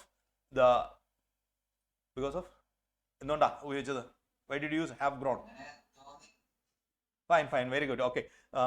പലപ്പോഴും നമ്മുടെ തോന്നലുകളായിരിക്കും, but ഓർക്ക് ഗ്രാമറിൽ ഒരു particular rule follow ചെയ്തിട്ടായിരിക്കും നമുക്ക് വരുന്ന 12 ചോദ്യങ്ങളും ഒരു particular rule ഉണ്ടായിരിക്കും. അപ്പോൾ ഒരു തോന്നൽ മാത്രമാണ് ഉള്ളതെങ്കിൽ ശ്രദ്ധിക്കുക, ആ തോന്നൽ ചിലപ്പോൾ തെറ്റിപ്പോകാൻ സാധ്യതയുണ്ടല്ലോ അല്ലേ. അതിൻ്റെ റൂൾ നമുക്ക് കിട്ടിയിട്ടില്ലെങ്കിൽ നോക്കുക, നമുക്ക് 12 എണ്ണത്തിൽ 10 എണ്ണമാണ് എഴുതേണ്ടത്. റൂൾ കിട്ടുന്ന 10 എണ്ണം ഉണ്ടെങ്കിൽ ആ 10 എണ്ണം തന്നെ എഴുതുക കേട്ടോ. അത് ശ്രദ്ധിക്കണേ. Your answer is correct. എന്തുകൊണ്ടാണ്? സിൻസ് വന്നതുകൊണ്ടാണ്. Since I last saw him so dum എന്ന് പറയുന്നത് വരുമ്പോൾ, ഓക്കെ, സിൻസ് ആൻഡ് ഫോർ വരുമ്പോൾ നമുക്ക് പിന്നെ കണ്ടുപിടച്ച് തന്നെ നമുക്ക് ഉപയോഗിക്കാമല്ലോ അല്ലേ. ഏത് ടെൻസാ ഉപയോഗിക്കുക? സിൻസും ഫോറും വരുമ്പോൾ there is no need of any തോന്നൽ, എനി ഇൻറ്റ്യൂഷൻസ് ഒന്നും വേണ്ട അവിടെ. There is a clear cut answer അല്ലേ. പെർഫെക്റ്റ് ഉപയോഗിക്കുക അല്ലേ. സിൻസ് ആൻഡ് ഫോർ വരുമ്പോൾ നോർമലി പെർഫെക്റ്റ് ആയിരിക്കും നമ്മുടെ ക്വസ്റ്റ്യൻ പേപ്പറിൽ നമ്മളോട് പറയുന്നത്, ഉപയോഗിക്കാൻ പറയുന്നത്. Okay, then the fourth one, they said to the guide, we would love to come here again next year. Report it correctly by completing the following. They told the guide that, yeah, who will give me the answer? Yes, Advait. Advait.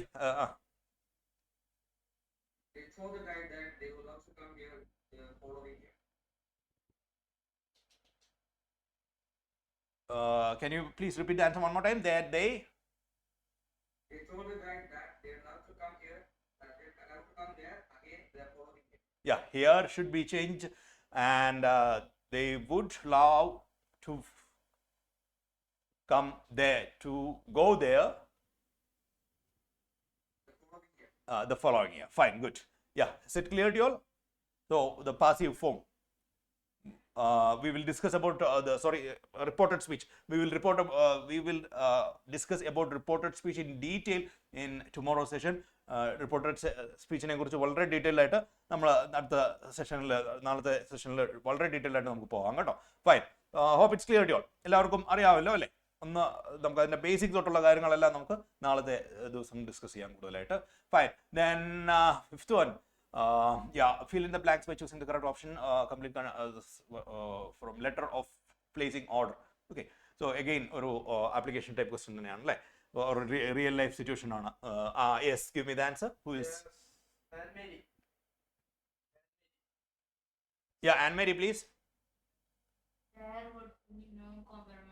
regarding the quantity of items. Yeah, it's a very simple question. I hope you all will write the correct answer if there is a question like this. Yeah, fine. Next, report the following by completing the sentence correctly. Don't try. Yeah, who will give me the answer? Want him. Yeah, Yes, Fida. Fida Fatima. yeah, very simple. She would him not to try mending the trousers himself. Not to try mending the trousers himself. Yeah, fine. Very simple it is. Yeah, fine. Yeah, the not to try mending the trousers. These are the answers. Hope it's clear to you all. Yeah, then the next one. Complete the given option by filling the blank with correct option. Yeah. Who will give you the answer? Yeah.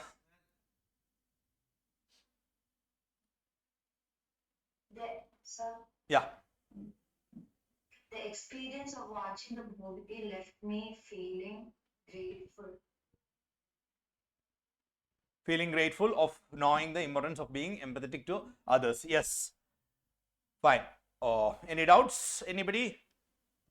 Fine. Moving to the next. The given questions has an error. Yeah. Who will give me the answer for this? Which kind of question does something like that? Yeah. Who will give me the answer for this one? Yes, Ishika. Ishika? What kind of a person does something like this?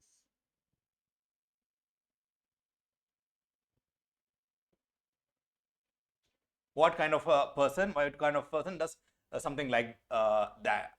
Like that? Yeah. Okay. Clear? Any doubts? Fine. Sorry. One more report again. She said to her sister, "Are you joining us for lunch today?"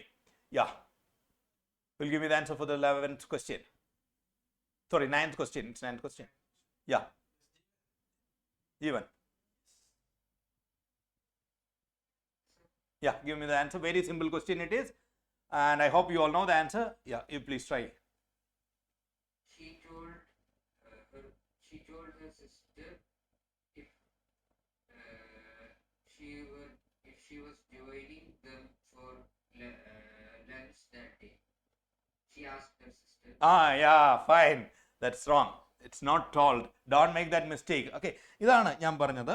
നമുക്ക് അറിയാവുന്ന കാര്യങ്ങൾ തന്നെയാണ് നമ്മുടെ ഉത്തര പേപ്പറിലേക്ക് when we are before writing your answer to the question paper, please think twice. Okay, rethink it one more time before writing the answer. Okay, ഇങ്ങനെയാണ് നമ്മുടെ mark പോകുന്നത്. ഇങ്ങനെ മാത്രമാണ് നമ്മുടെ മാർക്ക് പോകാൻ പോകുന്നത് കേട്ടോ. സോ പ്രസൻസ് ഓഫ് മൈൻഡ് അവിടെ ശ്രദ്ധിക്കണം ഒന്നുകൂടി കേട്ടോ. അപ്പോൾ എല്ലാവരും ക്ലിയർ പ്രസൻസ് ഓഫ് മൈൻഡ് ഉണ്ടായിരിക്കണം. അങ്ങനെ മാത്രമേ നിങ്ങൾക്ക് ഗ്രാമറിൽ മാർക്കുള്ളൂ. 10ൽ 10ഉം ഷുവറായിട്ട് കിട്ടും. ഓക്കെ, ഈ ഇന്ന റീസൺ കൊണ്ടാണ് ഇന്ന കാര്യം ഞാൻ എഴുതുന്നത് എന്ന് ഉറപ്പുള്ള 10 ചോദ്യം നിങ്ങൾക്ക് കിട്ടും. 1-2 തവണ റീതിങ്ക് ചെയ്യണം ചോദ്യം ആൻസർ ചെയ്യുന്നതിന് മുമ്പ്. അത്രേ ഉള്ളൂ കേട്ടോ. You must score 10 out of 10 for this section. Okay, ഈ സെക്ഷനിൽ 10 മാർക്കും കിട്ടണം. എങ്കിൽ മാത്രമേ നമുക്ക് A1ലേക്ക് പോകാൻ പറ്റുള്ളൂ. ഐ ഹോപ്പ് 11 കിട്ടുന്ന എല്ലാവർക്കും ഗ്രാമറിൽ 10 out of 10 തന്നെ കിട്ടും. Okay, so make sure that you are not going to miss anything. It's very simple. നിങ്ങൾ 8ാം ക്ലാസ്സിലും 9ാം ക്ലാസ്സിലും പഠിക്കാത്ത ഒരു കാര്യവും നമുക്ക് ഇവിടെ ഇല്ല. അറിയാവുന്ന കാര്യങ്ങൾ തന്നെയാണ് എല്ലാം. സോ ഒന്നുകൂടെ ഒന്ന് റീതിങ്ക് ചെയ്യണം. എവിടെയെങ്കിലും തെറ്റ് വരുന്നുണ്ടോ എന്ന് നോക്കണം. ഇവിടെ സെഡ് എന്നതിന് പകരം ടോൾഡ് ഉപയോഗിച്ച് കഴിഞ്ഞാൽ തെറ്റിപ്പോകും. ആസ്ഡ് എന്നോ എൻക്വയർഡ് എന്നോ മറ്റോ ഉപയോഗിക്കണം കേട്ടോ. Fine. I hope it's clear to you all. Any doubts about this? And it is an yes or no question. അതുകൊണ്ട് ഇഫ് ഓർ വെദർ ആണ് ഉപയോഗിക്കേണ്ടത്. ഓക്കെ, ആൻഡ് റിപ്പോർട്ട് ചെയ്യുമ്പോൾ എപ്പോഴും നമ്മൾ സ്റ്റേറ്റ്മെൻ്റ് ആയിട്ടാണ് റിപ്പോർട്ട് ചെയ്യുന്നത്. ഓക്കെ, ക്വസ്റ്റ്യൻ ആണെങ്കിലും എക്സ്ക്ലമേഷൻ ആണെങ്കിലും കമൻ്റ് ആണെങ്കിലും റിക്വസ്റ്റ് ആണെങ്കിലും എല്ലാം നമ്മൾ സ്റ്റേറ്റ്മെൻ്റ് ആയിട്ടാണ് റിപ്പോർട്ട് ചെയ്യുന്നത്. So the order of subject verb, subject കഴിഞ്ഞ് വെർബ് എന്ന രീതിയിൽ നമ്മൾ റിപ്പോർട്ട് ചെയ്യേണ്ടി വരും. അത്രയും കാര്യങ്ങൾ ഓർക്കുക. Okay, fine. നമ്മൾ ഒന്നുകൂടെ ഡീറ്റെയിൽഡ് ആയിട്ട് അത് അടുത്ത ദിവസം ഡിസ്കസ് ചെയ്യും. Fine. Few more questions are there. 3 more. Yeah, who is going to give me the first one? Yeah modal auxiliary. നമുക്ക് മാർക്ക് പോകാൻ സാധ്യതയുള്ള ഒരു പോർഷനാണ് മോഡൽ ഓക്സിലറി. പലപ്പോഴും കൺഫ്യൂസിംഗ് ആയിട്ട് നമുക്ക് പ്രശ്നങ്ങൾ ഉണ്ടാകുന്ന പറഞ്ഞു. ആൻസർ പറഞ്ഞു. Who is going to give me the answer? Yes, Fida. Yes, sir. Yeah, what is your answer for this one? Everyone is saying that Farhan's chances are bright in the upcoming tournament and she may become the youngest football player. Any doubt about this? Anybody has got any doubt? But എന്താണെന്ന് വെച്ചാൽ നമുക്ക് ഈ model questions yes you set the correct answer. ഇവിടെ models വരുമ്പോൾ അവിടെ ശ്രദ്ധിക്കേണ്ടത് modality of the speaker, the intention of the speaker നമ്മൾ understand ചെയ്യണം. ഓക്കെ, അതാണ് അതിലെ ഏറ്റവും പ്രധാനപ്പെട്ട കാര്യം. എന്താണ് പറയുന്ന ആളുടെ ഉദ്ദേശം, അത് ആ സ്റ്റേറ്റ്മെൻറ്റ് വായിച്ചു കഴിയുമ്പോൾ ഒന്നോ രണ്ടോ തവണ വായിക്കുമ്പോൾ എന്ത് ആണ് ആ വ്യക്തി ഉദ്ദേശിക്കുന്നതെന്ന് നമ്മൾ മനസ്സിലാക്കണം. അതിനനുസരിച്ചുള്ള മോഡൽ ഉപയോഗിക്കണം. Okay, fine. നമ്മൾ മോഡൽസിനെ കുറിച്ച് വളരെ ഡീറ്റെയിൽ ആയിട്ട് അടുത്ത ദിവസം പോകും. ഫ്രം അതിൻ്റെ ബേസിക്സ് തൊട്ട് തന്നെ നമ്മൾ അടുത്ത ദിവസം ഒന്ന് ഡീറ്റെയിൽ ആയിട്ട് പോകും കേട്ടോ. Fine. Any doubts? Fine for this. No, we'll discuss it in detail tomorrow. And if you have any doubt regarding models, just share it in the with your teacher. I will reach back you. Then next question, 11th question. Who's going to give me the answer? Yes. Saila. Yeah. Every student in the class submitted their assignments on time. Why every? They are same mistake. Yeah, fine. Why can't I use all there? One cannot be used because it is their assignment. So one is not okay. A is wrong. What about all?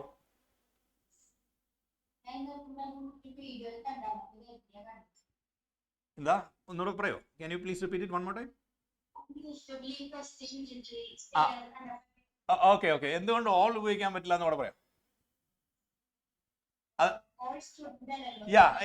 Exactly, fine. അപ്പോൾ ഞാൻ പറയാൻ ആഗ്രഹിക്കുന്നത് ഇതാണ്, നമ്മുടെ കയ്യിൽ ഒരു option കിട്ടിയാൽ there should be A reason for that option. Okay, അങ്ങനെയുള്ള 10 ചോദ്യം നിങ്ങൾക്ക് കിട്ടുമെന്നേ, ആ 10 ചോദ്യമാണ് നിങ്ങൾ ആൻസർ ചെയ്യേണ്ടത്.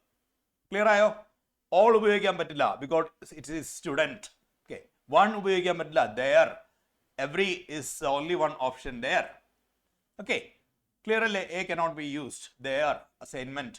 Okay, clearly, surely. So this is what I want to hear from you. So നിങ്ങളുടെ this grammar പാർട്ടിൽ നിങ്ങൾ എപ്പോഴും നിങ്ങളുടെ കയ്യിൽ ഒരു ക്ലിയർ ആൻസർ ഉണ്ടായിരിക്കണം കേട്ടോ. അങ്ങനെയുള്ള 10 ചോദ്യം നമുക്കുണ്ടാവും. ഇല്ലെങ്കിൽ മാത്രമേ ഒരു ക്ലിയർ ആൻസർ ഇല്ലാത്തൊരു ഉത്തരം, ഇൻറ്റ്യൂഷൻ, ഇതായിരിക്കാം ശരിയെന്ന് തോന്നുന്ന ഒരു ചോദ്യം എഴുതാൻ പാടുള്ളൂ. Okay, clear alle? Okay alle? All of you are ready for this? Yeah, fine, wonderful. The last one, choose the correct option to fill the blanks. I looked inside the bucket and so there was who will give me the answer? Yes, Don. Yeah, Don. Yeah, അതിന് പിന്നെ വളരെ simple ആയിട്ടുള്ള കാര്യമാണ്, എല്ലാവർക്കും അറിയാം. ബാക്കിയുള്ള ഒന്നും ശരിയാവില്ല എന്ന് നമുക്കറിയാമല്ലോ അല്ലേ? സംശയമൊന്നും ഇല്ലോ അതിൽ? No doubts? Fine. Yeah. നമുക്ക് നോക്കാം. ഇത് as wife of the club in charge of your school's ecology club, you strongly believe in the importance of starting eco clubs in schools in the rural areas surrounding your city to promote the preservation and conservation of nature. Write a letter to the education secretary of your city in about 120 words highlighting the significance of ecological awareness and suggesting the need to establish eco clubs in these schools. അപ്പോൾ നമ്മുടെ നമുക്ക് long answer ടൈപ്പിൽ writing പാർട്ടിൽ വരുന്നത് 2 ചോദ്യങ്ങളാണ് അല്ലേ? നമ്മൾ answer ചെയ്യേണ്ട 2 ചോദ്യങ്ങളാണ്. 2 ഓപ്ഷൻസ് അതിനുണ്ട്. അങ്ങനെ ടോട്ടൽ 4 എണ്ണമാണുള്ളത്. എല്ലാവർക്കും അറിയാമല്ലോ അത് അല്ലേ? ഒരെണ്ണം ഒരു ലെറ്ററാണ്, നമ്മൾ പണ്ട് മുതലേ പഠിച്ചു വരുന്ന കാര്യമാണ്. ലെറ്ററിൻ്റെ ഫോർമാറ്റ് വീണ്ടും വീണ്ടും പറഞ്ഞാൽ നിങ്ങളെ ബോറടിപ്പിക്കണോ? എല്ലാവർക്കും ഫോർമൽ ലെറ്ററിൻ്റെ ഫോർമാറ്റ് അറിയാമല്ലോ. എന്നാലും ചിലരെങ്കിലുമൊക്കെ തെറ്റിക്കാൻ സാധ്യതയുണ്ട്. തെറ്റിക്കരുത്. തെറ്റിക്കുന്നത് ആ ഒരു ടൈമിൻ്റെ ആ ഒരു കൺഫ്യൂഷൻ, ആ ഒരു ടൈം അത് എഴുതുന്ന സമയത്തുണ്ടാകുന്ന ഒരു പ്രഷറിൻ്റെ ഒക്കെ കാരണം കൊണ്ട് മാത്രമാണ് തെറ്റുന്നത്. അതുണ്ടാവരുത്, ശ്രദ്ധിക്കുക. ഫോർമാറ്റ് ആരാ? ഒരു ഫോർമാറ്റ് ഒന്ന് പെട്ടെന്ന് പറയാമോ? ഫോർമൽ ലെറ്ററിൻ്റെ ഫോർമാറ്റ് ഒന്ന് പെട്ടെന്ന് ആരെങ്കിലും ഒന്ന് പറഞ്ഞേ. യാ, how will you begin the formal letter? How should we begin the formal letter? Yeah.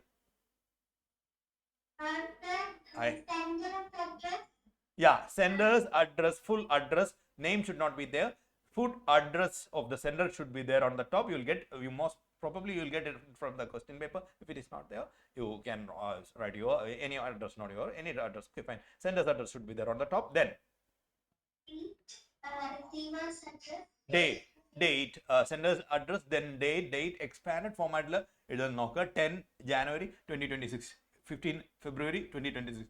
Like that, expanded format, date yes, after the date, then the receiver's address to whom you are writing the letter, his designation and his official address must be there. Okay, about receiver's address place mention ചെയ്യാൻ മാർക്കരുത്. Okay, if it is a letter to the editor, അപ്പോൾ editor the editor എന്ന് തന്നെ പറയണം, the principal എന്ന് പറയണം. Okay, the whatever the designation, the use ചെയ്ത് തന്നെ എഴുതാൻ ശ്രദ്ധിക്കുക.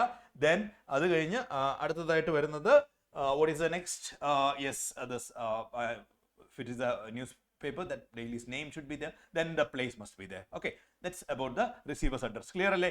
Receiver's address കഴിഞ്ഞ് അടുത്തത്, yeah, exactly, SUB full colon അല്ലെ SUB JCT subject full colon. Okay, ഇത്രയും ക്ലിയർ ആണല്ലോ. ആ സബ്ജക്ട് ലൈൻ എഴുതുമ്പോൾ 3 അല്ലെങ്കിൽ ഒരു 5 വേർഡ്സിനുള്ളിൽ 4 to 7 മാക്സിമം വേർഡ്സിനുള്ളിൽ ആ സബ്ജക്ട് ലൈൻ വളരെ ക്രിസ്പായിട്ട് ഷോർട്ടായിട്ട് എന്താണ് പർപ്പസ് എന്ന് ക്ലിയർ ആയിട്ട് റിസീവറിന് മനസ്സിലാകുന്ന രീതിയിൽ short and crisp subject line should be there. After the subject, salutation is എങ്ങനെയാണ് salutation എഴുതുക? Dear sir. Yeah.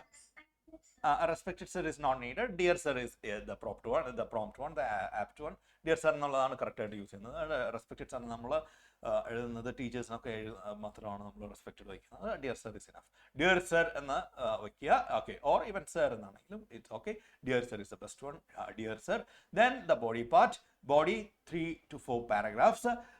It's not a long letter. നമുക്ക് വേർഡ് ലിമിറ്റ് ഉണ്ട്. വേർഡ് ലിമിറ്റിൽ തന്നെ നിൽക്കാൻ ശ്രമിക്കുക. വേർഡ് ലിമിറ്റ് എന്ന് പറയുമ്പോൾ എങ്ങനെയാണ്? 100 വേർഡ് എന്ന് പറയുമ്പോൾ ഇത്രയേ ഉള്ളൂ. നോർമലി 8 to 10 വേർഡ്സ് ആണ് നമ്മൾ ഒരു ലൈനിൽ എലിജിബിൾ ഹാൻഡ് റൈറ്റിംഗിൽ, അല്ലെങ്കിൽ നോർമലി പ്രിന്റിങ്ങിലാണെങ്കിലും എഴുത്തിലാണെങ്കിലും 8 മുതൽ 10 വേർഡ് വരെയാണ് ഒരു ലൈനിൽ വരുന്നത്. അപ്പോൾ എങ്ങനെയാണ്? ഒരു 10 to 12 ലൈൻസ് കൊണ്ട് നിങ്ങളുടെ 100 വേർഡ്സ് ആവും. ഓക്കെ, ഒരു 15 ലൈനിലൊക്കെ നിങ്ങളുടെ മാക്സിമം ആണ് 100 വേർഡ് എന്ന് പറയുമ്പോൾ ഒരു 15 ലൈൻ ആണ് നിങ്ങൾ ഇന്ന് എക്സ്പെക്ട് ചെയ്യുന്നത്. അതിലൊക്കെ ഒരുപാട് കൂടുതൽ എഴുതി കഴിഞ്ഞാൽ നിങ്ങൾക്ക് മാർക്ക് ഡിഡക്ട് ചെയ്യാൻ സാധ്യതയുണ്ട്. അപ്പോൾ ഒരുപാട് വേർഡ് ലിമിറ്റ് കവർ ചെയ്ത് പോകാതിരിക്കാനും ശ്രദ്ധിക്കണം കേട്ടോ. സോ ഫോർമൽ ലെറ്റർ ആണ്. Formal letter whenever you are writing a formal letter, അത് ഒരുപാട് കാര്യങ്ങളൊന്നും വലിച്ചു വാരി എഴുതാൻ പറ്റില്ല. We cannot write a long formal letter. Okay, so it should be crisp, it should be clear, crystal clear. The what is the purpose? It should be mentioned clearly. Okay, so this introduction part should be there. You can introduce yourself in a single line or ഒരൊറ്റ സെന്റൻസിൽ നിങ്ങളെ ഒന്ന് introduce ചെയ്യാം. പിന്നെ what's the purpose of this letter എന്നുള്ളത് just ഒന്ന് mention ചെയ്ത് first paragraph end ചെയ്യാം. In the second paragraph you can add all the details about the issue. ഏത് ഇഷ്യൂവിനെ കുറിച്ചാണോ നിങ്ങൾ ഡീൽ ചെയ്യുന്നത് അതിനെക്കുറിച്ച് വളരെ ഡീറ്റെയിൽ ആയിട്ട് second പാരഗ്രാഫിൽ. Then some statistical data അല്ലെങ്കിൽ some additional information about this issue can be furnished in the third paragraph and the concluding paragraph. That's enough. Maximum 4 or 3 3 അല്ലെങ്കിൽ 4 വരെ പോകാം. ഓക്കെ, അങ്ങനെ ഒരു ഫോർമൽ ലെറ്റർ എഴുതുക. And the concluding part. Okay, yours എന്താ എങ്ങനെയാണ് conclude ചെയ്യുക? How you conclude this letter? Subscript എങ്ങനെയാണ് കൊടുക്കുക? Yours faithfully, yours sincerely. Your faithfully അല്ലെ യുവർ സിൻസിയർലി കൊടുത്തുകൊണ്ട് നമുക്ക് എൻഡ് ചെയ്യാം. ഓക്കെ, ബെറ്റർ യുവേഴ്സ് സിൻസിയർലി കൊടുത്തുകൊണ്ട് നമുക്ക് എൻഡ് ചെയ്യാം. ഓക്കെ, ക്ലിയർ അല്ലേ? Any doubts? എല്ലാവർക്കും അറിയാവുന്ന കാര്യങ്ങളാണ്. സോ അവിടെ ഫോർമാറ്റിന് 1 മാർക്ക്, കോണ്ടന്റിന് 2 mark, organisation of idea 1 mark and accuracy 1 marks. So this is the distribution of mark. Fine. The response may be created from the following points: significance of ecological awareness, the role of ecological awareness in protecting natural resources, how it fosters responsible environment behavior in students from an early age, the need for collective action, proposal to start eco clubs, establishing eco clubs in rural schools. Then how these clubs can organize this tree plantations, the educational benefits, support and resource needed. Then request support from the education department. Then the purpose propose collaboration with NGOs. Fine. So this is that first one. The second one, the other option, it could be this wise head girl Amita. Then the cyber attack, so something connected to the cyber world. So it's about 120 words. So yeah, we are expecting an answer of about 15 lines. Okay, 15 very lines ഉള്ള answer ആണ്. Maximum 15 16 17 ലൈൻസിലൊക്കെ നിങ്ങളുടെ answer finish ചെയ്യുക എന്നാണ് അതിൻ്റെ അർത്ഥം. Okay, this 120 words means 100 to 120 words. Then digital security ആണ് topic. Yeah, so this this challenges posed by challenges posed by cyber threats. So all these things are there. This risk of identity theft, financial fraud, data breaching. So this cyber security related questions. Okay, somewhere we can expect it. In this question paper. Fine. This vulnerability of children, how ignorance about digital security increases the impact of this threats, urgent need for digital security awareness, importance of education, importance of educating people about safe online practices, the role of school, workplaces, community and organizations in spreading awareness. Then practical solutions, digital literacy programs, organizing workshops, webinars, then password creation, so recognizing scams and same browsing habits, then implementation of stricter cyber security policies, so cyber security policies, then call of action. That's what all things should be done.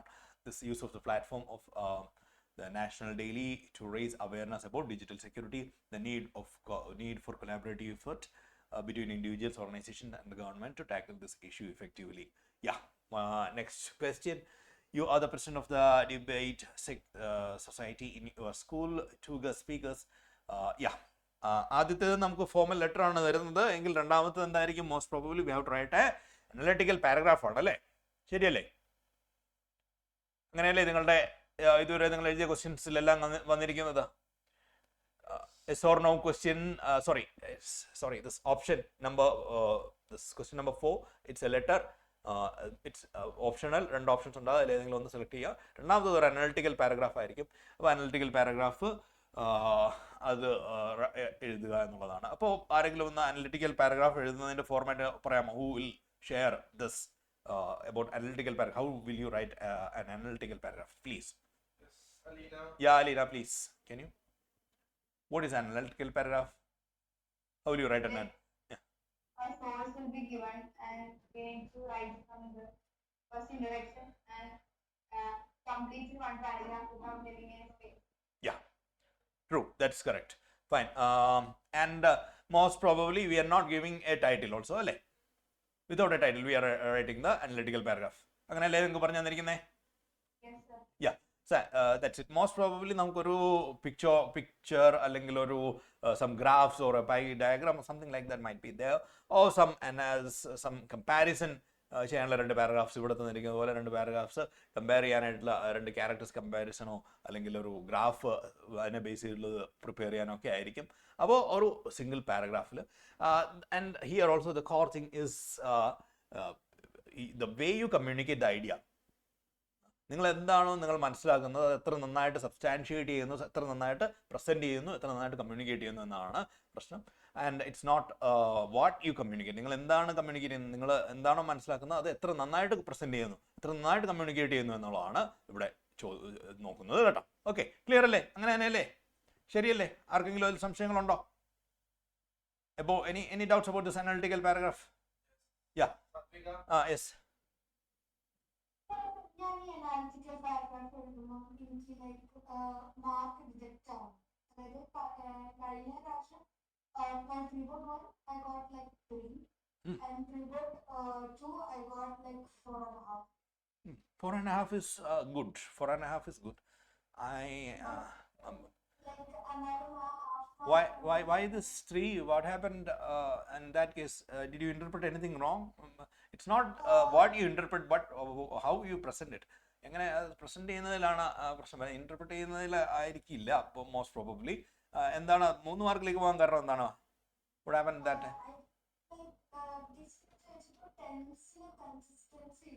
That's what I said. Yeah, ഞാൻ അത് ആദ്യമേ പറഞ്ഞ 3 കാര്യങ്ങളാണ്. Full stops ഉണ്ടാവില്ല, capital letter ഉണ്ടാവില്ല, tense consistency ഉണ്ടാവില്ല. ഇവിടെ നിങ്ങൾക്ക് 3 മാർക്കിൽ കൂടുതൽ കിട്ടില്ല. ഈ 3-ൽ ഏതെങ്കിലും മിസ്റ്റേക്ക് വന്നാൽ 3 മാർക്ക് കിട്ടി, ഇറ്റ്സ് ഈക്വൽ ടു 5 എന്ന് കരുതിയാൽ മതി. കാരണം 3 പിന്നെ കിട്ടുള്ളൂ. ഫുൾ സ്റ്റോപ്പ് ഇല്ല, ക്യാപിറ്റൽ ലെറ്റർ ഇല്ല, ടെൻസ് കൺസിസ്റ്റൻസി ഇല്ല. ഈ 3-ൽ ഏതെങ്കിലും ഒന്ന് ഉണ്ടെങ്കിൽ പോലും it's up to the teacher. നോക്കുന്ന ടീച്ചറുടെ ഇഷ്ടമാണ് പിന്നെ 3-ന് മുകളിലേക്ക് മാർക്ക് തരണോ വേണ്ടയോ എന്നത്. Okay, so make sure. അതാണ് ആദ്യമേ ഞാൻ പറഞ്ഞത്. Tense consistency is very very very important. Okay, ഒരിടത്ത് പാസ്റ്റ് ഉപയോഗിച്ചു പിന്നെ തൊട്ടടുത്ത് അപ്പുറത്ത് പ്രസൻറ്റ് ഉപയോഗിച്ച് കഴിഞ്ഞാൽ it's wrong. It cannot be the like, അങ്ങനെ ആകാൻ പറ്റില്ല. Okay, he said that I am going എന്നൊക്കെ പറഞ്ഞാൽ തെറ്റിപ്പോയില്ലേ? ഒരു സിമ്പിൾ എക്സാമ്പിൾ പറഞ്ഞെന്നുള്ളൂ കേട്ടോ. He said that I am going എന്ന് പറയുന്നത് വേറെ ഒന്നും വേണ്ട, it's wrong. That sentence is wrong, grammatically wrong. Said that main clause past tense ആണ് എങ്കിൽ ദ ഡിപ്പെൻഡൻറ്റ് ക്ലോസ് പാസ്റ്റിലായിരിക്കണം. That's a tense consistency. Okay, അങ്ങനെയാണ് ടെൻസ് കൺസിസ്റ്റൻസി എന്ന് പറയുന്നത്. ഓക്കെ, ക്ലിയർ ആയോ? അപ്പോൾ അത് ശ്രദ്ധിക്കണം, വളരെ ശ്രദ്ധിക്കണം. ടെൻസ് കൺസിസ്റ്റൻസി വളരെ ഇമ്പോർട്ടൻ്റ് ആയിട്ടുള്ള കാര്യമാണ്. ടെൻസ് കൺസിസ്റ്റൻസി പോയി കഴിഞ്ഞാൽ 3 മാർക്കുള്ള ചോദ്യത്തിന് 2 മാർക്ക് തരണമെങ്കിൽ ടീച്ചർ നല്ല ലിബറലായിട്ട് മാർക്ക് തരുന്ന ആളാവണം എന്നതാണ് കാര്യം. Okay, if there is tense consistency you will get 3. If there is no tense consistency, if there is no capital letter capitalization, if there is no full stop, it's up to the teacher whether he or she should give 2 marks. 2 mark തരണോ വേണ്ടയോ എന്നുള്ളത് 1.5 മാർക്കിലേക്ക് കുറയ്ക്കാം. So keep that point in your mind. Okay, fine.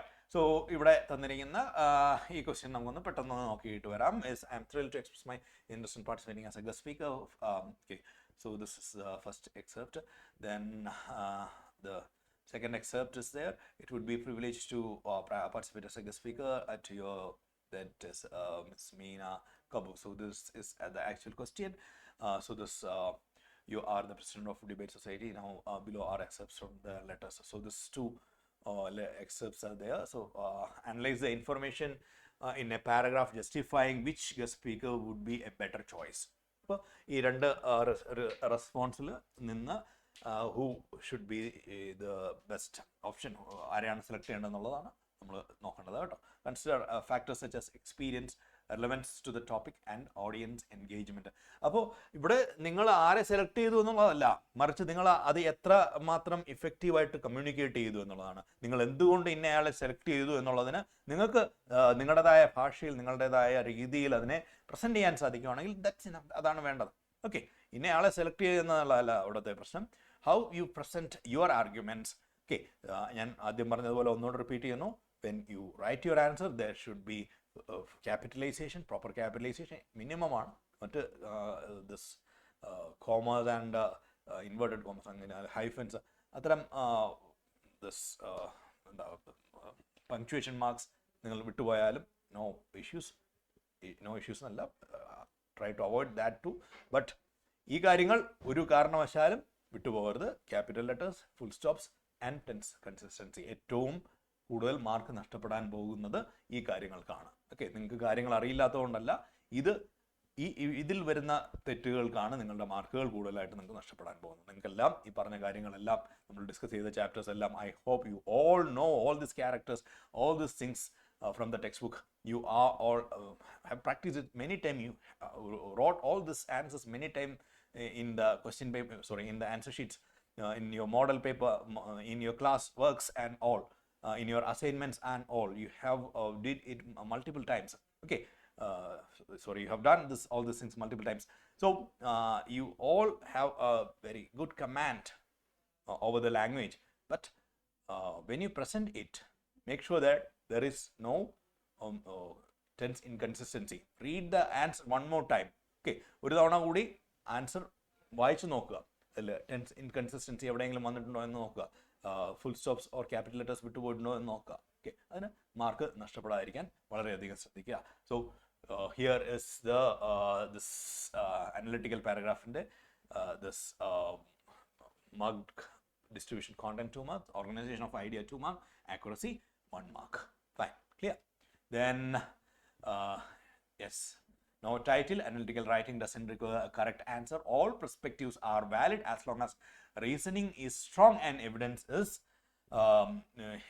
is used effectively. Yes, adana the key point. The key point is it's not the choice, but the way you it's not the answer, but way you present the answer. Okay, clear.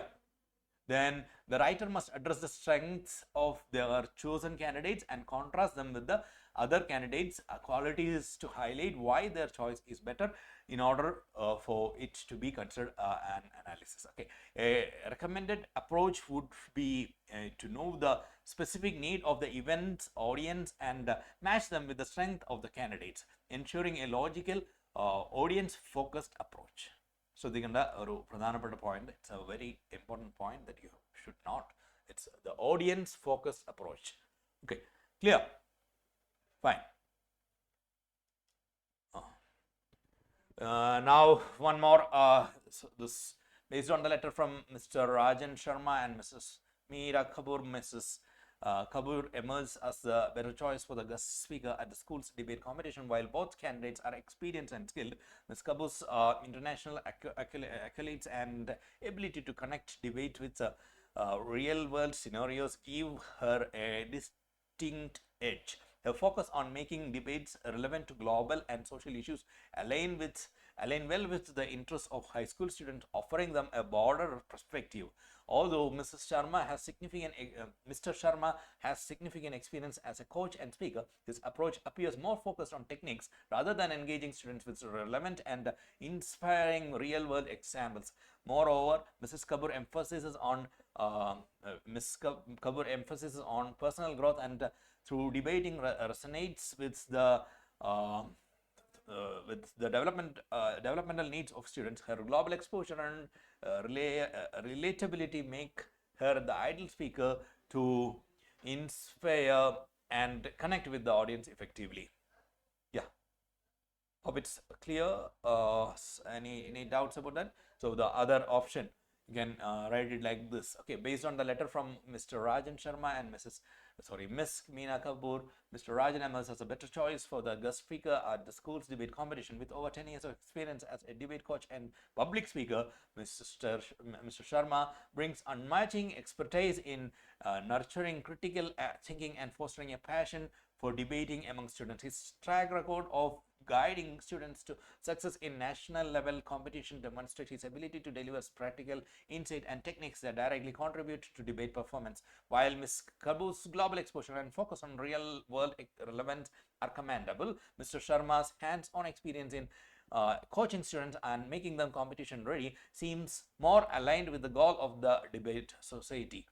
Additionally, his experience with school and university level students ensure that he understands the aspect of connecting with high school audience. Yeah, hope it's clear. Now the second option. So here is the question. Just go through the question, all of you. Any doubt? If you have any doubt, you can just clear that. Is there any doubt? Yeah. Yes, Ishika. Yeah. So for analytical paragraph, isn't byliner necessary? Which one? Can you repeat the question?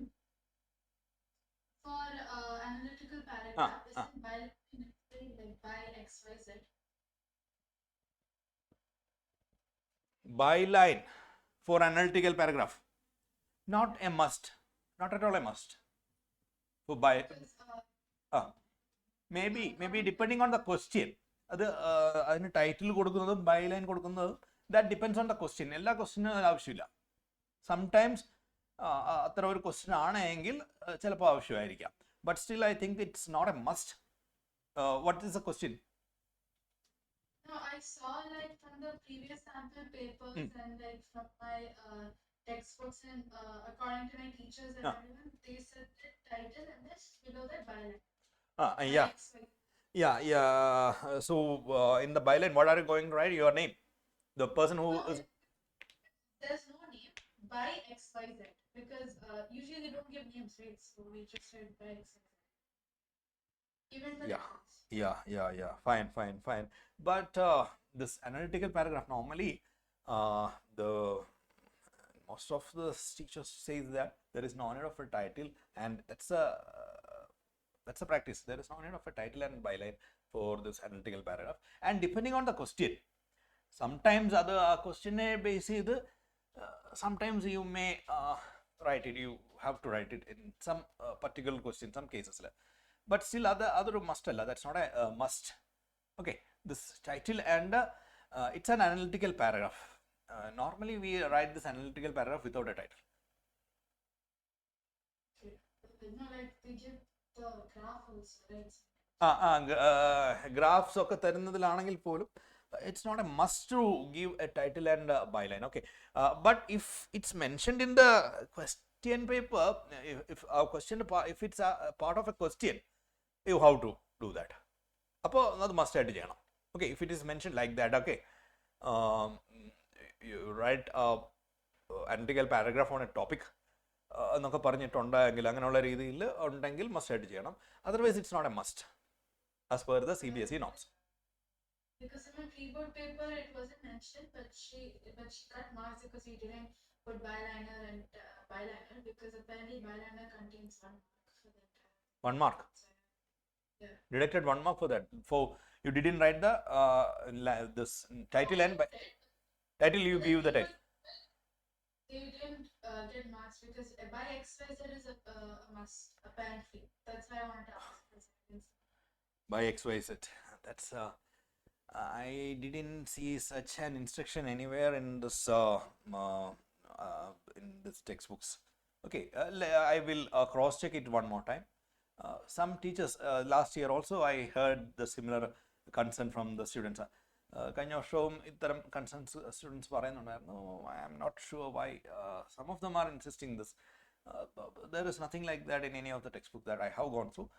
I will confirm it one more time. I'll check it. Last year also I cross checked this with some other teachers. They also give me the same answer. This is not a must. Okay, the title byline must alla in case of an analytical paragraph. It's an analytical paragraph. Okay. Yeah. It's as the other student said, a single paragraph. Write it as a single paragraph എന്നാണ് പല ടീച്ചേഴ്സും പറയുന്നത്. ഒറ്റ paragraph ആയിട്ട് analytical paragraph എഴുതുക എന്നുള്ളതാണ് പറയുന്നത്. അതിൽ ഇപ്പോൾ നമ്മൾ കണ്ട ആൻസറിലെ പോലെ ദ ഫോക്കസ്, ഓക്കെ, ഓഡിയൻസിൽ നിൽക്കുന്ന ഈ രണ്ട് ആൻസറിൽ നമ്മളത് ഓഡിയൻസിനെ കുറിച്ച് മെൻഷൻ ചെയ്യുന്നുണ്ട് അല്ലേ. അപ്പോൾ ആ രീതിയിൽ ഈ കമ്പാരിസൺ ആണ് വരുന്നതെങ്കിൽ okay fine. So interpret the if it's a picture or a pictogram like a graph or some a pie diagram or something like that, analyze it. Just spend some time to analyze the graph correctly and write the details. Okay, this as a single paragraph. That's a procedure. That's what CBSE tells. Okay, അല്ലെങ്കിൽ board നമ്മളോട് പറയുന്നത് അങ്ങനെയാണ്. Yeah, I will cross check it one more time for you and I'll give you the answer today itself or in my tomorrow session. Okay, fine. So here the answer. Yeah, this based on the feature of each three candidates neana avare evaluate cheyanana, analyze and decide who would be the best partner. Okay, fine. So this is the question. The question looks like this. So options are there. So again 3 options നമുക്ക് 3 പേരെയും നമുക്ക് present ചെയ്യാം. And only the thing is you must be in a position to substantiate your choice. Okay, നിങ്ങളുടെ ഉത്തരം നിങ്ങൾ ഇന്നയാളെയാണ് select ചെയ്യുന്നത് എങ്കിൽ അത് നിങ്ങൾക്ക് സബ്സ്റ്റാൻഷിയേറ്റ് ചെയ്യാൻ പറ്റണമെന്ന് മാത്രമേ ഉള്ളൂ. Okay, so hope it's clear. I'm just then this Tabassum and this Alice would be the most suitable partner for Jasprit in the art integrated project presentation, as her qualities balance those of Jasprit. While Jasprit excel in creativity and collaboration, her struggles with time management can be addressed by Alice's confidence, detail-oriented approach, and ability to deliver polished presentations. Alice's strength is in ensuring a high-quality final product complements Jasprit's talent of generating unique ideas. Okay, clear? Fine. So moving to the next question, he just felt a bit dizzy. Then he flapped his wings once and he soared upward. Ga ga ga ga gua go ha. His mother swooped past him, her wings making a loud noise. So this chapter, ഈ ചാപ്റ്ററിൽ നിന്ന് ഒരുപാട് frequent ആയിട്ട് നമുക്ക് this 5 മാർക്കിൻ്റെ ഈ question extract or excerpt based question പലപ്പോഴും ചോദിച്ചിട്ടുള്ള ഒരു ചാപ്റ്ററാണ്. Okay, this his first flight. അതുകൊണ്ട് ഇത്തവണ ചിലപ്പോൾ മറ്റൊരെണ്ണത്തിൽ നിന്ന് തന്നുകൂടായിക ഒന്നുമില്ല. സോ ഇതിൽ നിന്ന് തന്നെ വരണം എന്ന് നിർബന്ധമൊന്നുമില്ല, മാറ്റിത്തരാനും സാധ്യതയുണ്ട്. So this some questions നമുക്ക് അതെങ്ങനെയാണ് ആൻസർ ചെയ്തത് നോക്കാം. Contradict the view that the young seagull celebrate his maiden flight alone. Okay, which of the flying statement best explain the young seagull's experience as he starts flying? The young seagull immediately mastered flying and was no longer afraid. The young seagull gradually gained confidence and joined his family in air. What can be inferred about the young seagull's emotional state after flying with his family? So these three questions നമുക്ക് ഈ answers ഒന്ന് നോക്കാം. First one, the young seagull did not celebrate his maiden flight alone. His mother and father encouraged him by flying past him and prompting him. Additionally, his siblings were flying around him, further motivating him. The collective presence of his family made the victory a shared experience rather than a solitary one. So this is a 2-mark question. Then the others are 1-mark questions. The young seagull gradually gained confidence and joined his family in the air. Okay, then the third one, the young seagull feels a sense of accomplishment and excitement as he forgets that he was once afraid to fly and embraces the thrill of soaring and diving with his family. Yeah. Any doubts there? Then the next, the last one more question is there. Reading the flying sounds and movement words. Flapped, shrieking, and swooped, soared, screaming. Select the options that correctly categorize 1, 2, 4 into sounds and movement. So this answer is 2 and 5 are sounds. This is shrieking is a sound and screaming is a sound. Flapped, swooped, and soared are movement. Okay, the words denotes movements. Okay, fine. Yeah, any doubts there? Somebody is raising their hands. Alina, what's your doubt?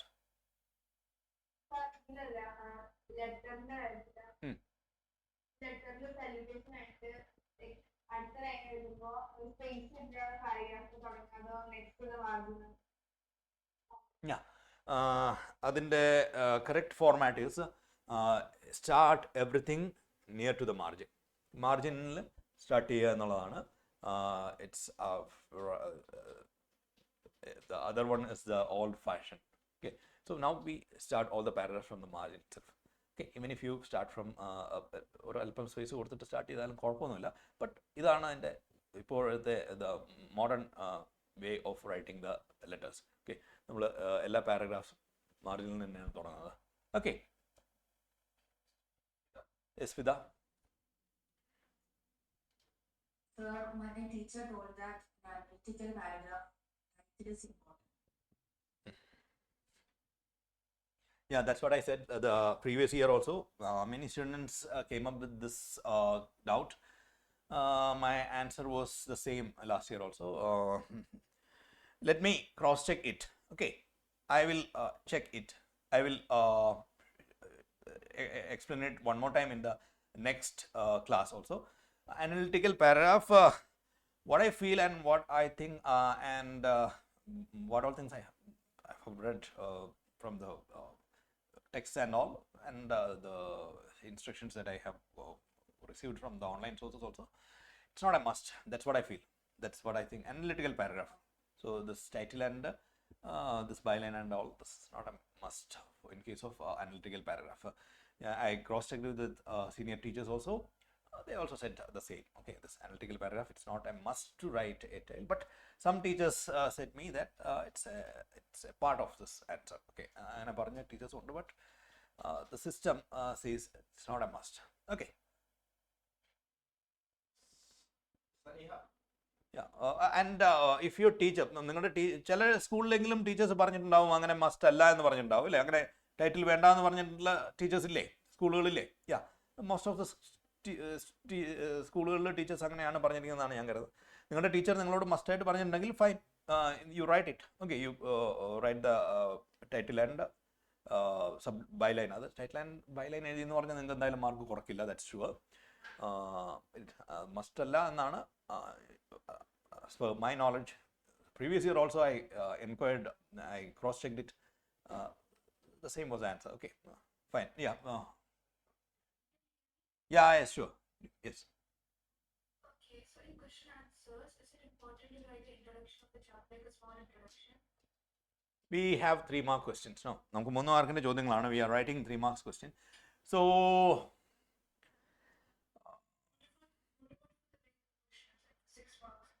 6 mark question, but it all depends on the question. asking this is Ah. because even though the grammar was correct, everything was correct, for some reason half mark was gone in my question answers. And when I asked Oh, them, 6 mark. it depends on the teachers. For 6 mark question. Not 6 mark question, like 3 mark and 4 mark. 6 mark Then question. half Yeah, 6 mark question. The problem, half mark, it's with the teacher. That's my, it's my opinion. Also. It's me. I also, that is the privilege of the teacher. I think so. Because we save this half mark for an extraordinary answer.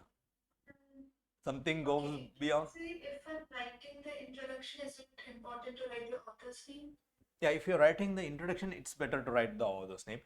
But all this depends on the question. Okay, 6 mark questions may not be directly from the text, isn't it? So maybe something related to the character and all. Yeah, if you are doing the character comparison or something like that, or you are explaining about a particular trait of that character, then there is no need of writing the introduction and all these things. You can mention the name of the author. This character is crafted by or created by or made by, something like that. There is no need of, I think so. If you are analyzing a character and there is no need of introducing, there is no need of telling the whole story there. If the question is focused on a particular aspect of the story. Okay. Otherwise, always it's, 3 mark, yeah? yeah. The 3 mark question that are word limit. Yeah, word limits is there. So that's what I said. How to calculate the word limit? That's what I said, isn't it? Did you hear that? Yeah. So that's a normal procedure. As a student, I counted the numbers of words in a line. If you check your textbook, it might be from a line must contain 8 to 10 words. If you count it in print, it's like that only. In your books, it will be like so 8 to 10. And if you write it on the board, it will be like that 8 to 10 words, or maximum 12 words on a line. So 120 words means some 15, approximately 15 lines. Okay, like that. Fine. Yeah, word limit is important. Word limits because if you write a long paragraph of 300 words for 120 words, the teacher will reduce marks. Okay, so take care of that. Fine. Hope it's clear to you. Yeah. Fine. Anything else? Yeah. Yeah. ഈ 3 mark question മുഖ്യത്തിന്റെ ഒരു എത്ര വേണമായിരിക്കും? 3 mark question? മുഖ്യത്തിൽ നമ്മൾ ഒരു page എഴുതണം. No. 3 mark question ഒരു page ഒന്നും പോകേണ്ട കാര്യമില്ല. 3 mark question ഒരു പേജ് ഒന്നും പോകേണ്ട കാര്യമില്ല. Okay. 6 mark question. 6 mark question. Yeah, it should go beyond 1 page. ഒരു പേജിന് മുകളിൽ. പേജ് എന്ന് പറയുമ്പോൾ അതിന്റെ അപ്പുറത്തിപ്പുറത്തോ? Both side. Approximately. And this word limit നിങ്ങളൊന്ന് ഓർമ്മയിൽ വെക്കുക കേട്ടോ. Fine. Then anything else? Yeah. 3 marks. 3 marks a half page is expected maximum. ഒരു half page. Half page means ഒരു പേജിന്റെ ഒരു പകുതി. Yeah. Any doubts? Yeah, and Aisha, analytical paragraph നമ്മൾ ഓൾറെഡി ഡിസ്കസ് ചെയ്തില്ലേ? ക്ലിയർ ആയില്ലേ?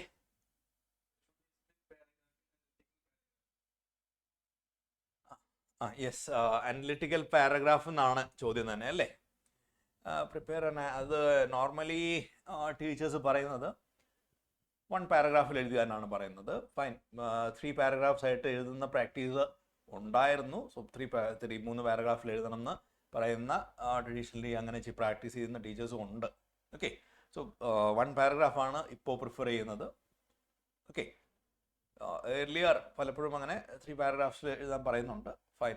It's better to write it in a single paragraph. Okay. Write an analytical paragraph എന്നല്ലേ ചോദ്യം? Fine. Any more doubts? Srihari. So, if there are keywords in the question, how much mark will we get? If you specify the keywords. Are you asking about 3-mark question or 6-mark question or something else? 3 marks or 6 marks. Thank you. You're not going to write the entire answer or what? Yeah, and your answer. Hmm. But if you specify the keyword and underline it, how much mark will you get? Okay.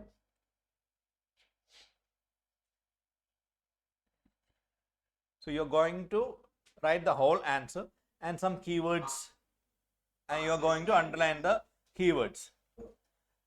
That's what I said. More than your vocabulary, more than your literature skills, the intention of this paper, class 10, is to judge your communication. That means how effectively you can communicate your ideas. Okay, that's what I think. That's why the question paper is designed like this. Okay. We don't have much weightage for this poems and all. There are all questions for this 6-mark questions. One is something like a rhetoric, something like a literature paper, and the other one is a straight question only. Okay, so the how well you could use this language to express yourself, that's the key thing. Okay, so yes, of course, you if you underline the keywords and all, that's fine, that's good. But more important thing is that there should be no mistakes like this tense inconsistency. The way you communicate your answer, you should have a clarity about your answer. Okay, the way the teacher, you interpret the situation and you present it, that's more important. Okay, fine, good. That's why this 3-mark questions we have. Yeah. Don, yeah, Don.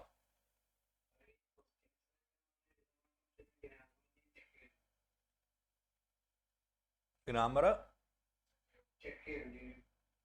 തീർച്ചയായും എന്താണ് അങ്ങനെ ചോദിച്ചത്?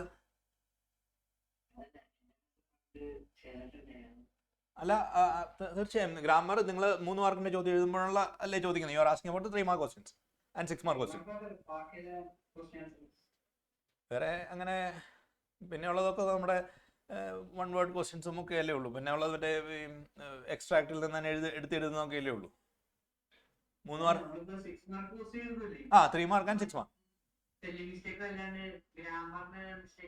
Sure. You must be careful about that. Okay. തീർച്ചയായും അതിൽ നിങ്ങൾ careful ആയിരിക്കണം. That's why I said one of the student already said that she lost her 2 marks out of 5. She got 3 only because of tense inconsistency. Tense inconsistency is a big problem. Okay. Grammatical mistakes ഏറ്റവും common ആയിട്ട് നമുക്ക് ഉണ്ടാകാൻ പോകുന്നത് tense inconsistency ആണ്. അത് avoid ചെയ്യണം. അത് ഒന്നുകൂടെ പ്രൂഫ് റീഡ് ചെയ്യണം. നിങ്ങൾ എഴുതിയ answer you must read it 1 more time. Understood? എഴുതിയ ആൻസർ വീണ്ടും വായിച്ച് നോക്കുമ്പോൾ ഇങ്ങനെ ടെൻസ് ഇൻകൺസിസ്റ്റൻസി ആണെങ്കിൽ നമുക്ക് കണ്ടുപിടിക്കാൻ പറ്റും എവിടെയെങ്കിലും പാസ്റ്റ് ടെൻസും പ്രസന്റ് ടെൻസും അങ്ങോട്ടും ഇങ്ങോട്ടും ഒക്കെ മാറിയൊക്കെ ഉപയോഗിച്ച് പോയിട്ടുണ്ടോ എന്നുള്ളത്. കഴിഞ്ഞു പോയ കാര്യമാണെങ്കിൽ it must be in past tense. The finished action must be in past tense. You can use present tense to talk about an action that has present effect. പ്രസന്റിൽ ഒരു ഇഫക്റ്റ് ഉള്ള കാര്യങ്ങളെ മാത്രമേ പ്രസന്റ് ടെൻസ് ഉപയോഗിച്ച് പറയുകയുള്ളൂ. Okay, കഴിഞ്ഞുപോയ കാര്യങ്ങൾ past ടെൻസിലേ പറയുകയുള്ളൂ. Okay, അപ്പോൾ ആ കാര്യം ശ്രദ്ധിച്ചോളണം. അതിൽ ഇൻകൺസിസ്റ്റൻസി, അതിൽ തെറ്റ് വന്നു കഴിഞ്ഞാൽ മാർക്ക് കുറയും. ഓക്കെ,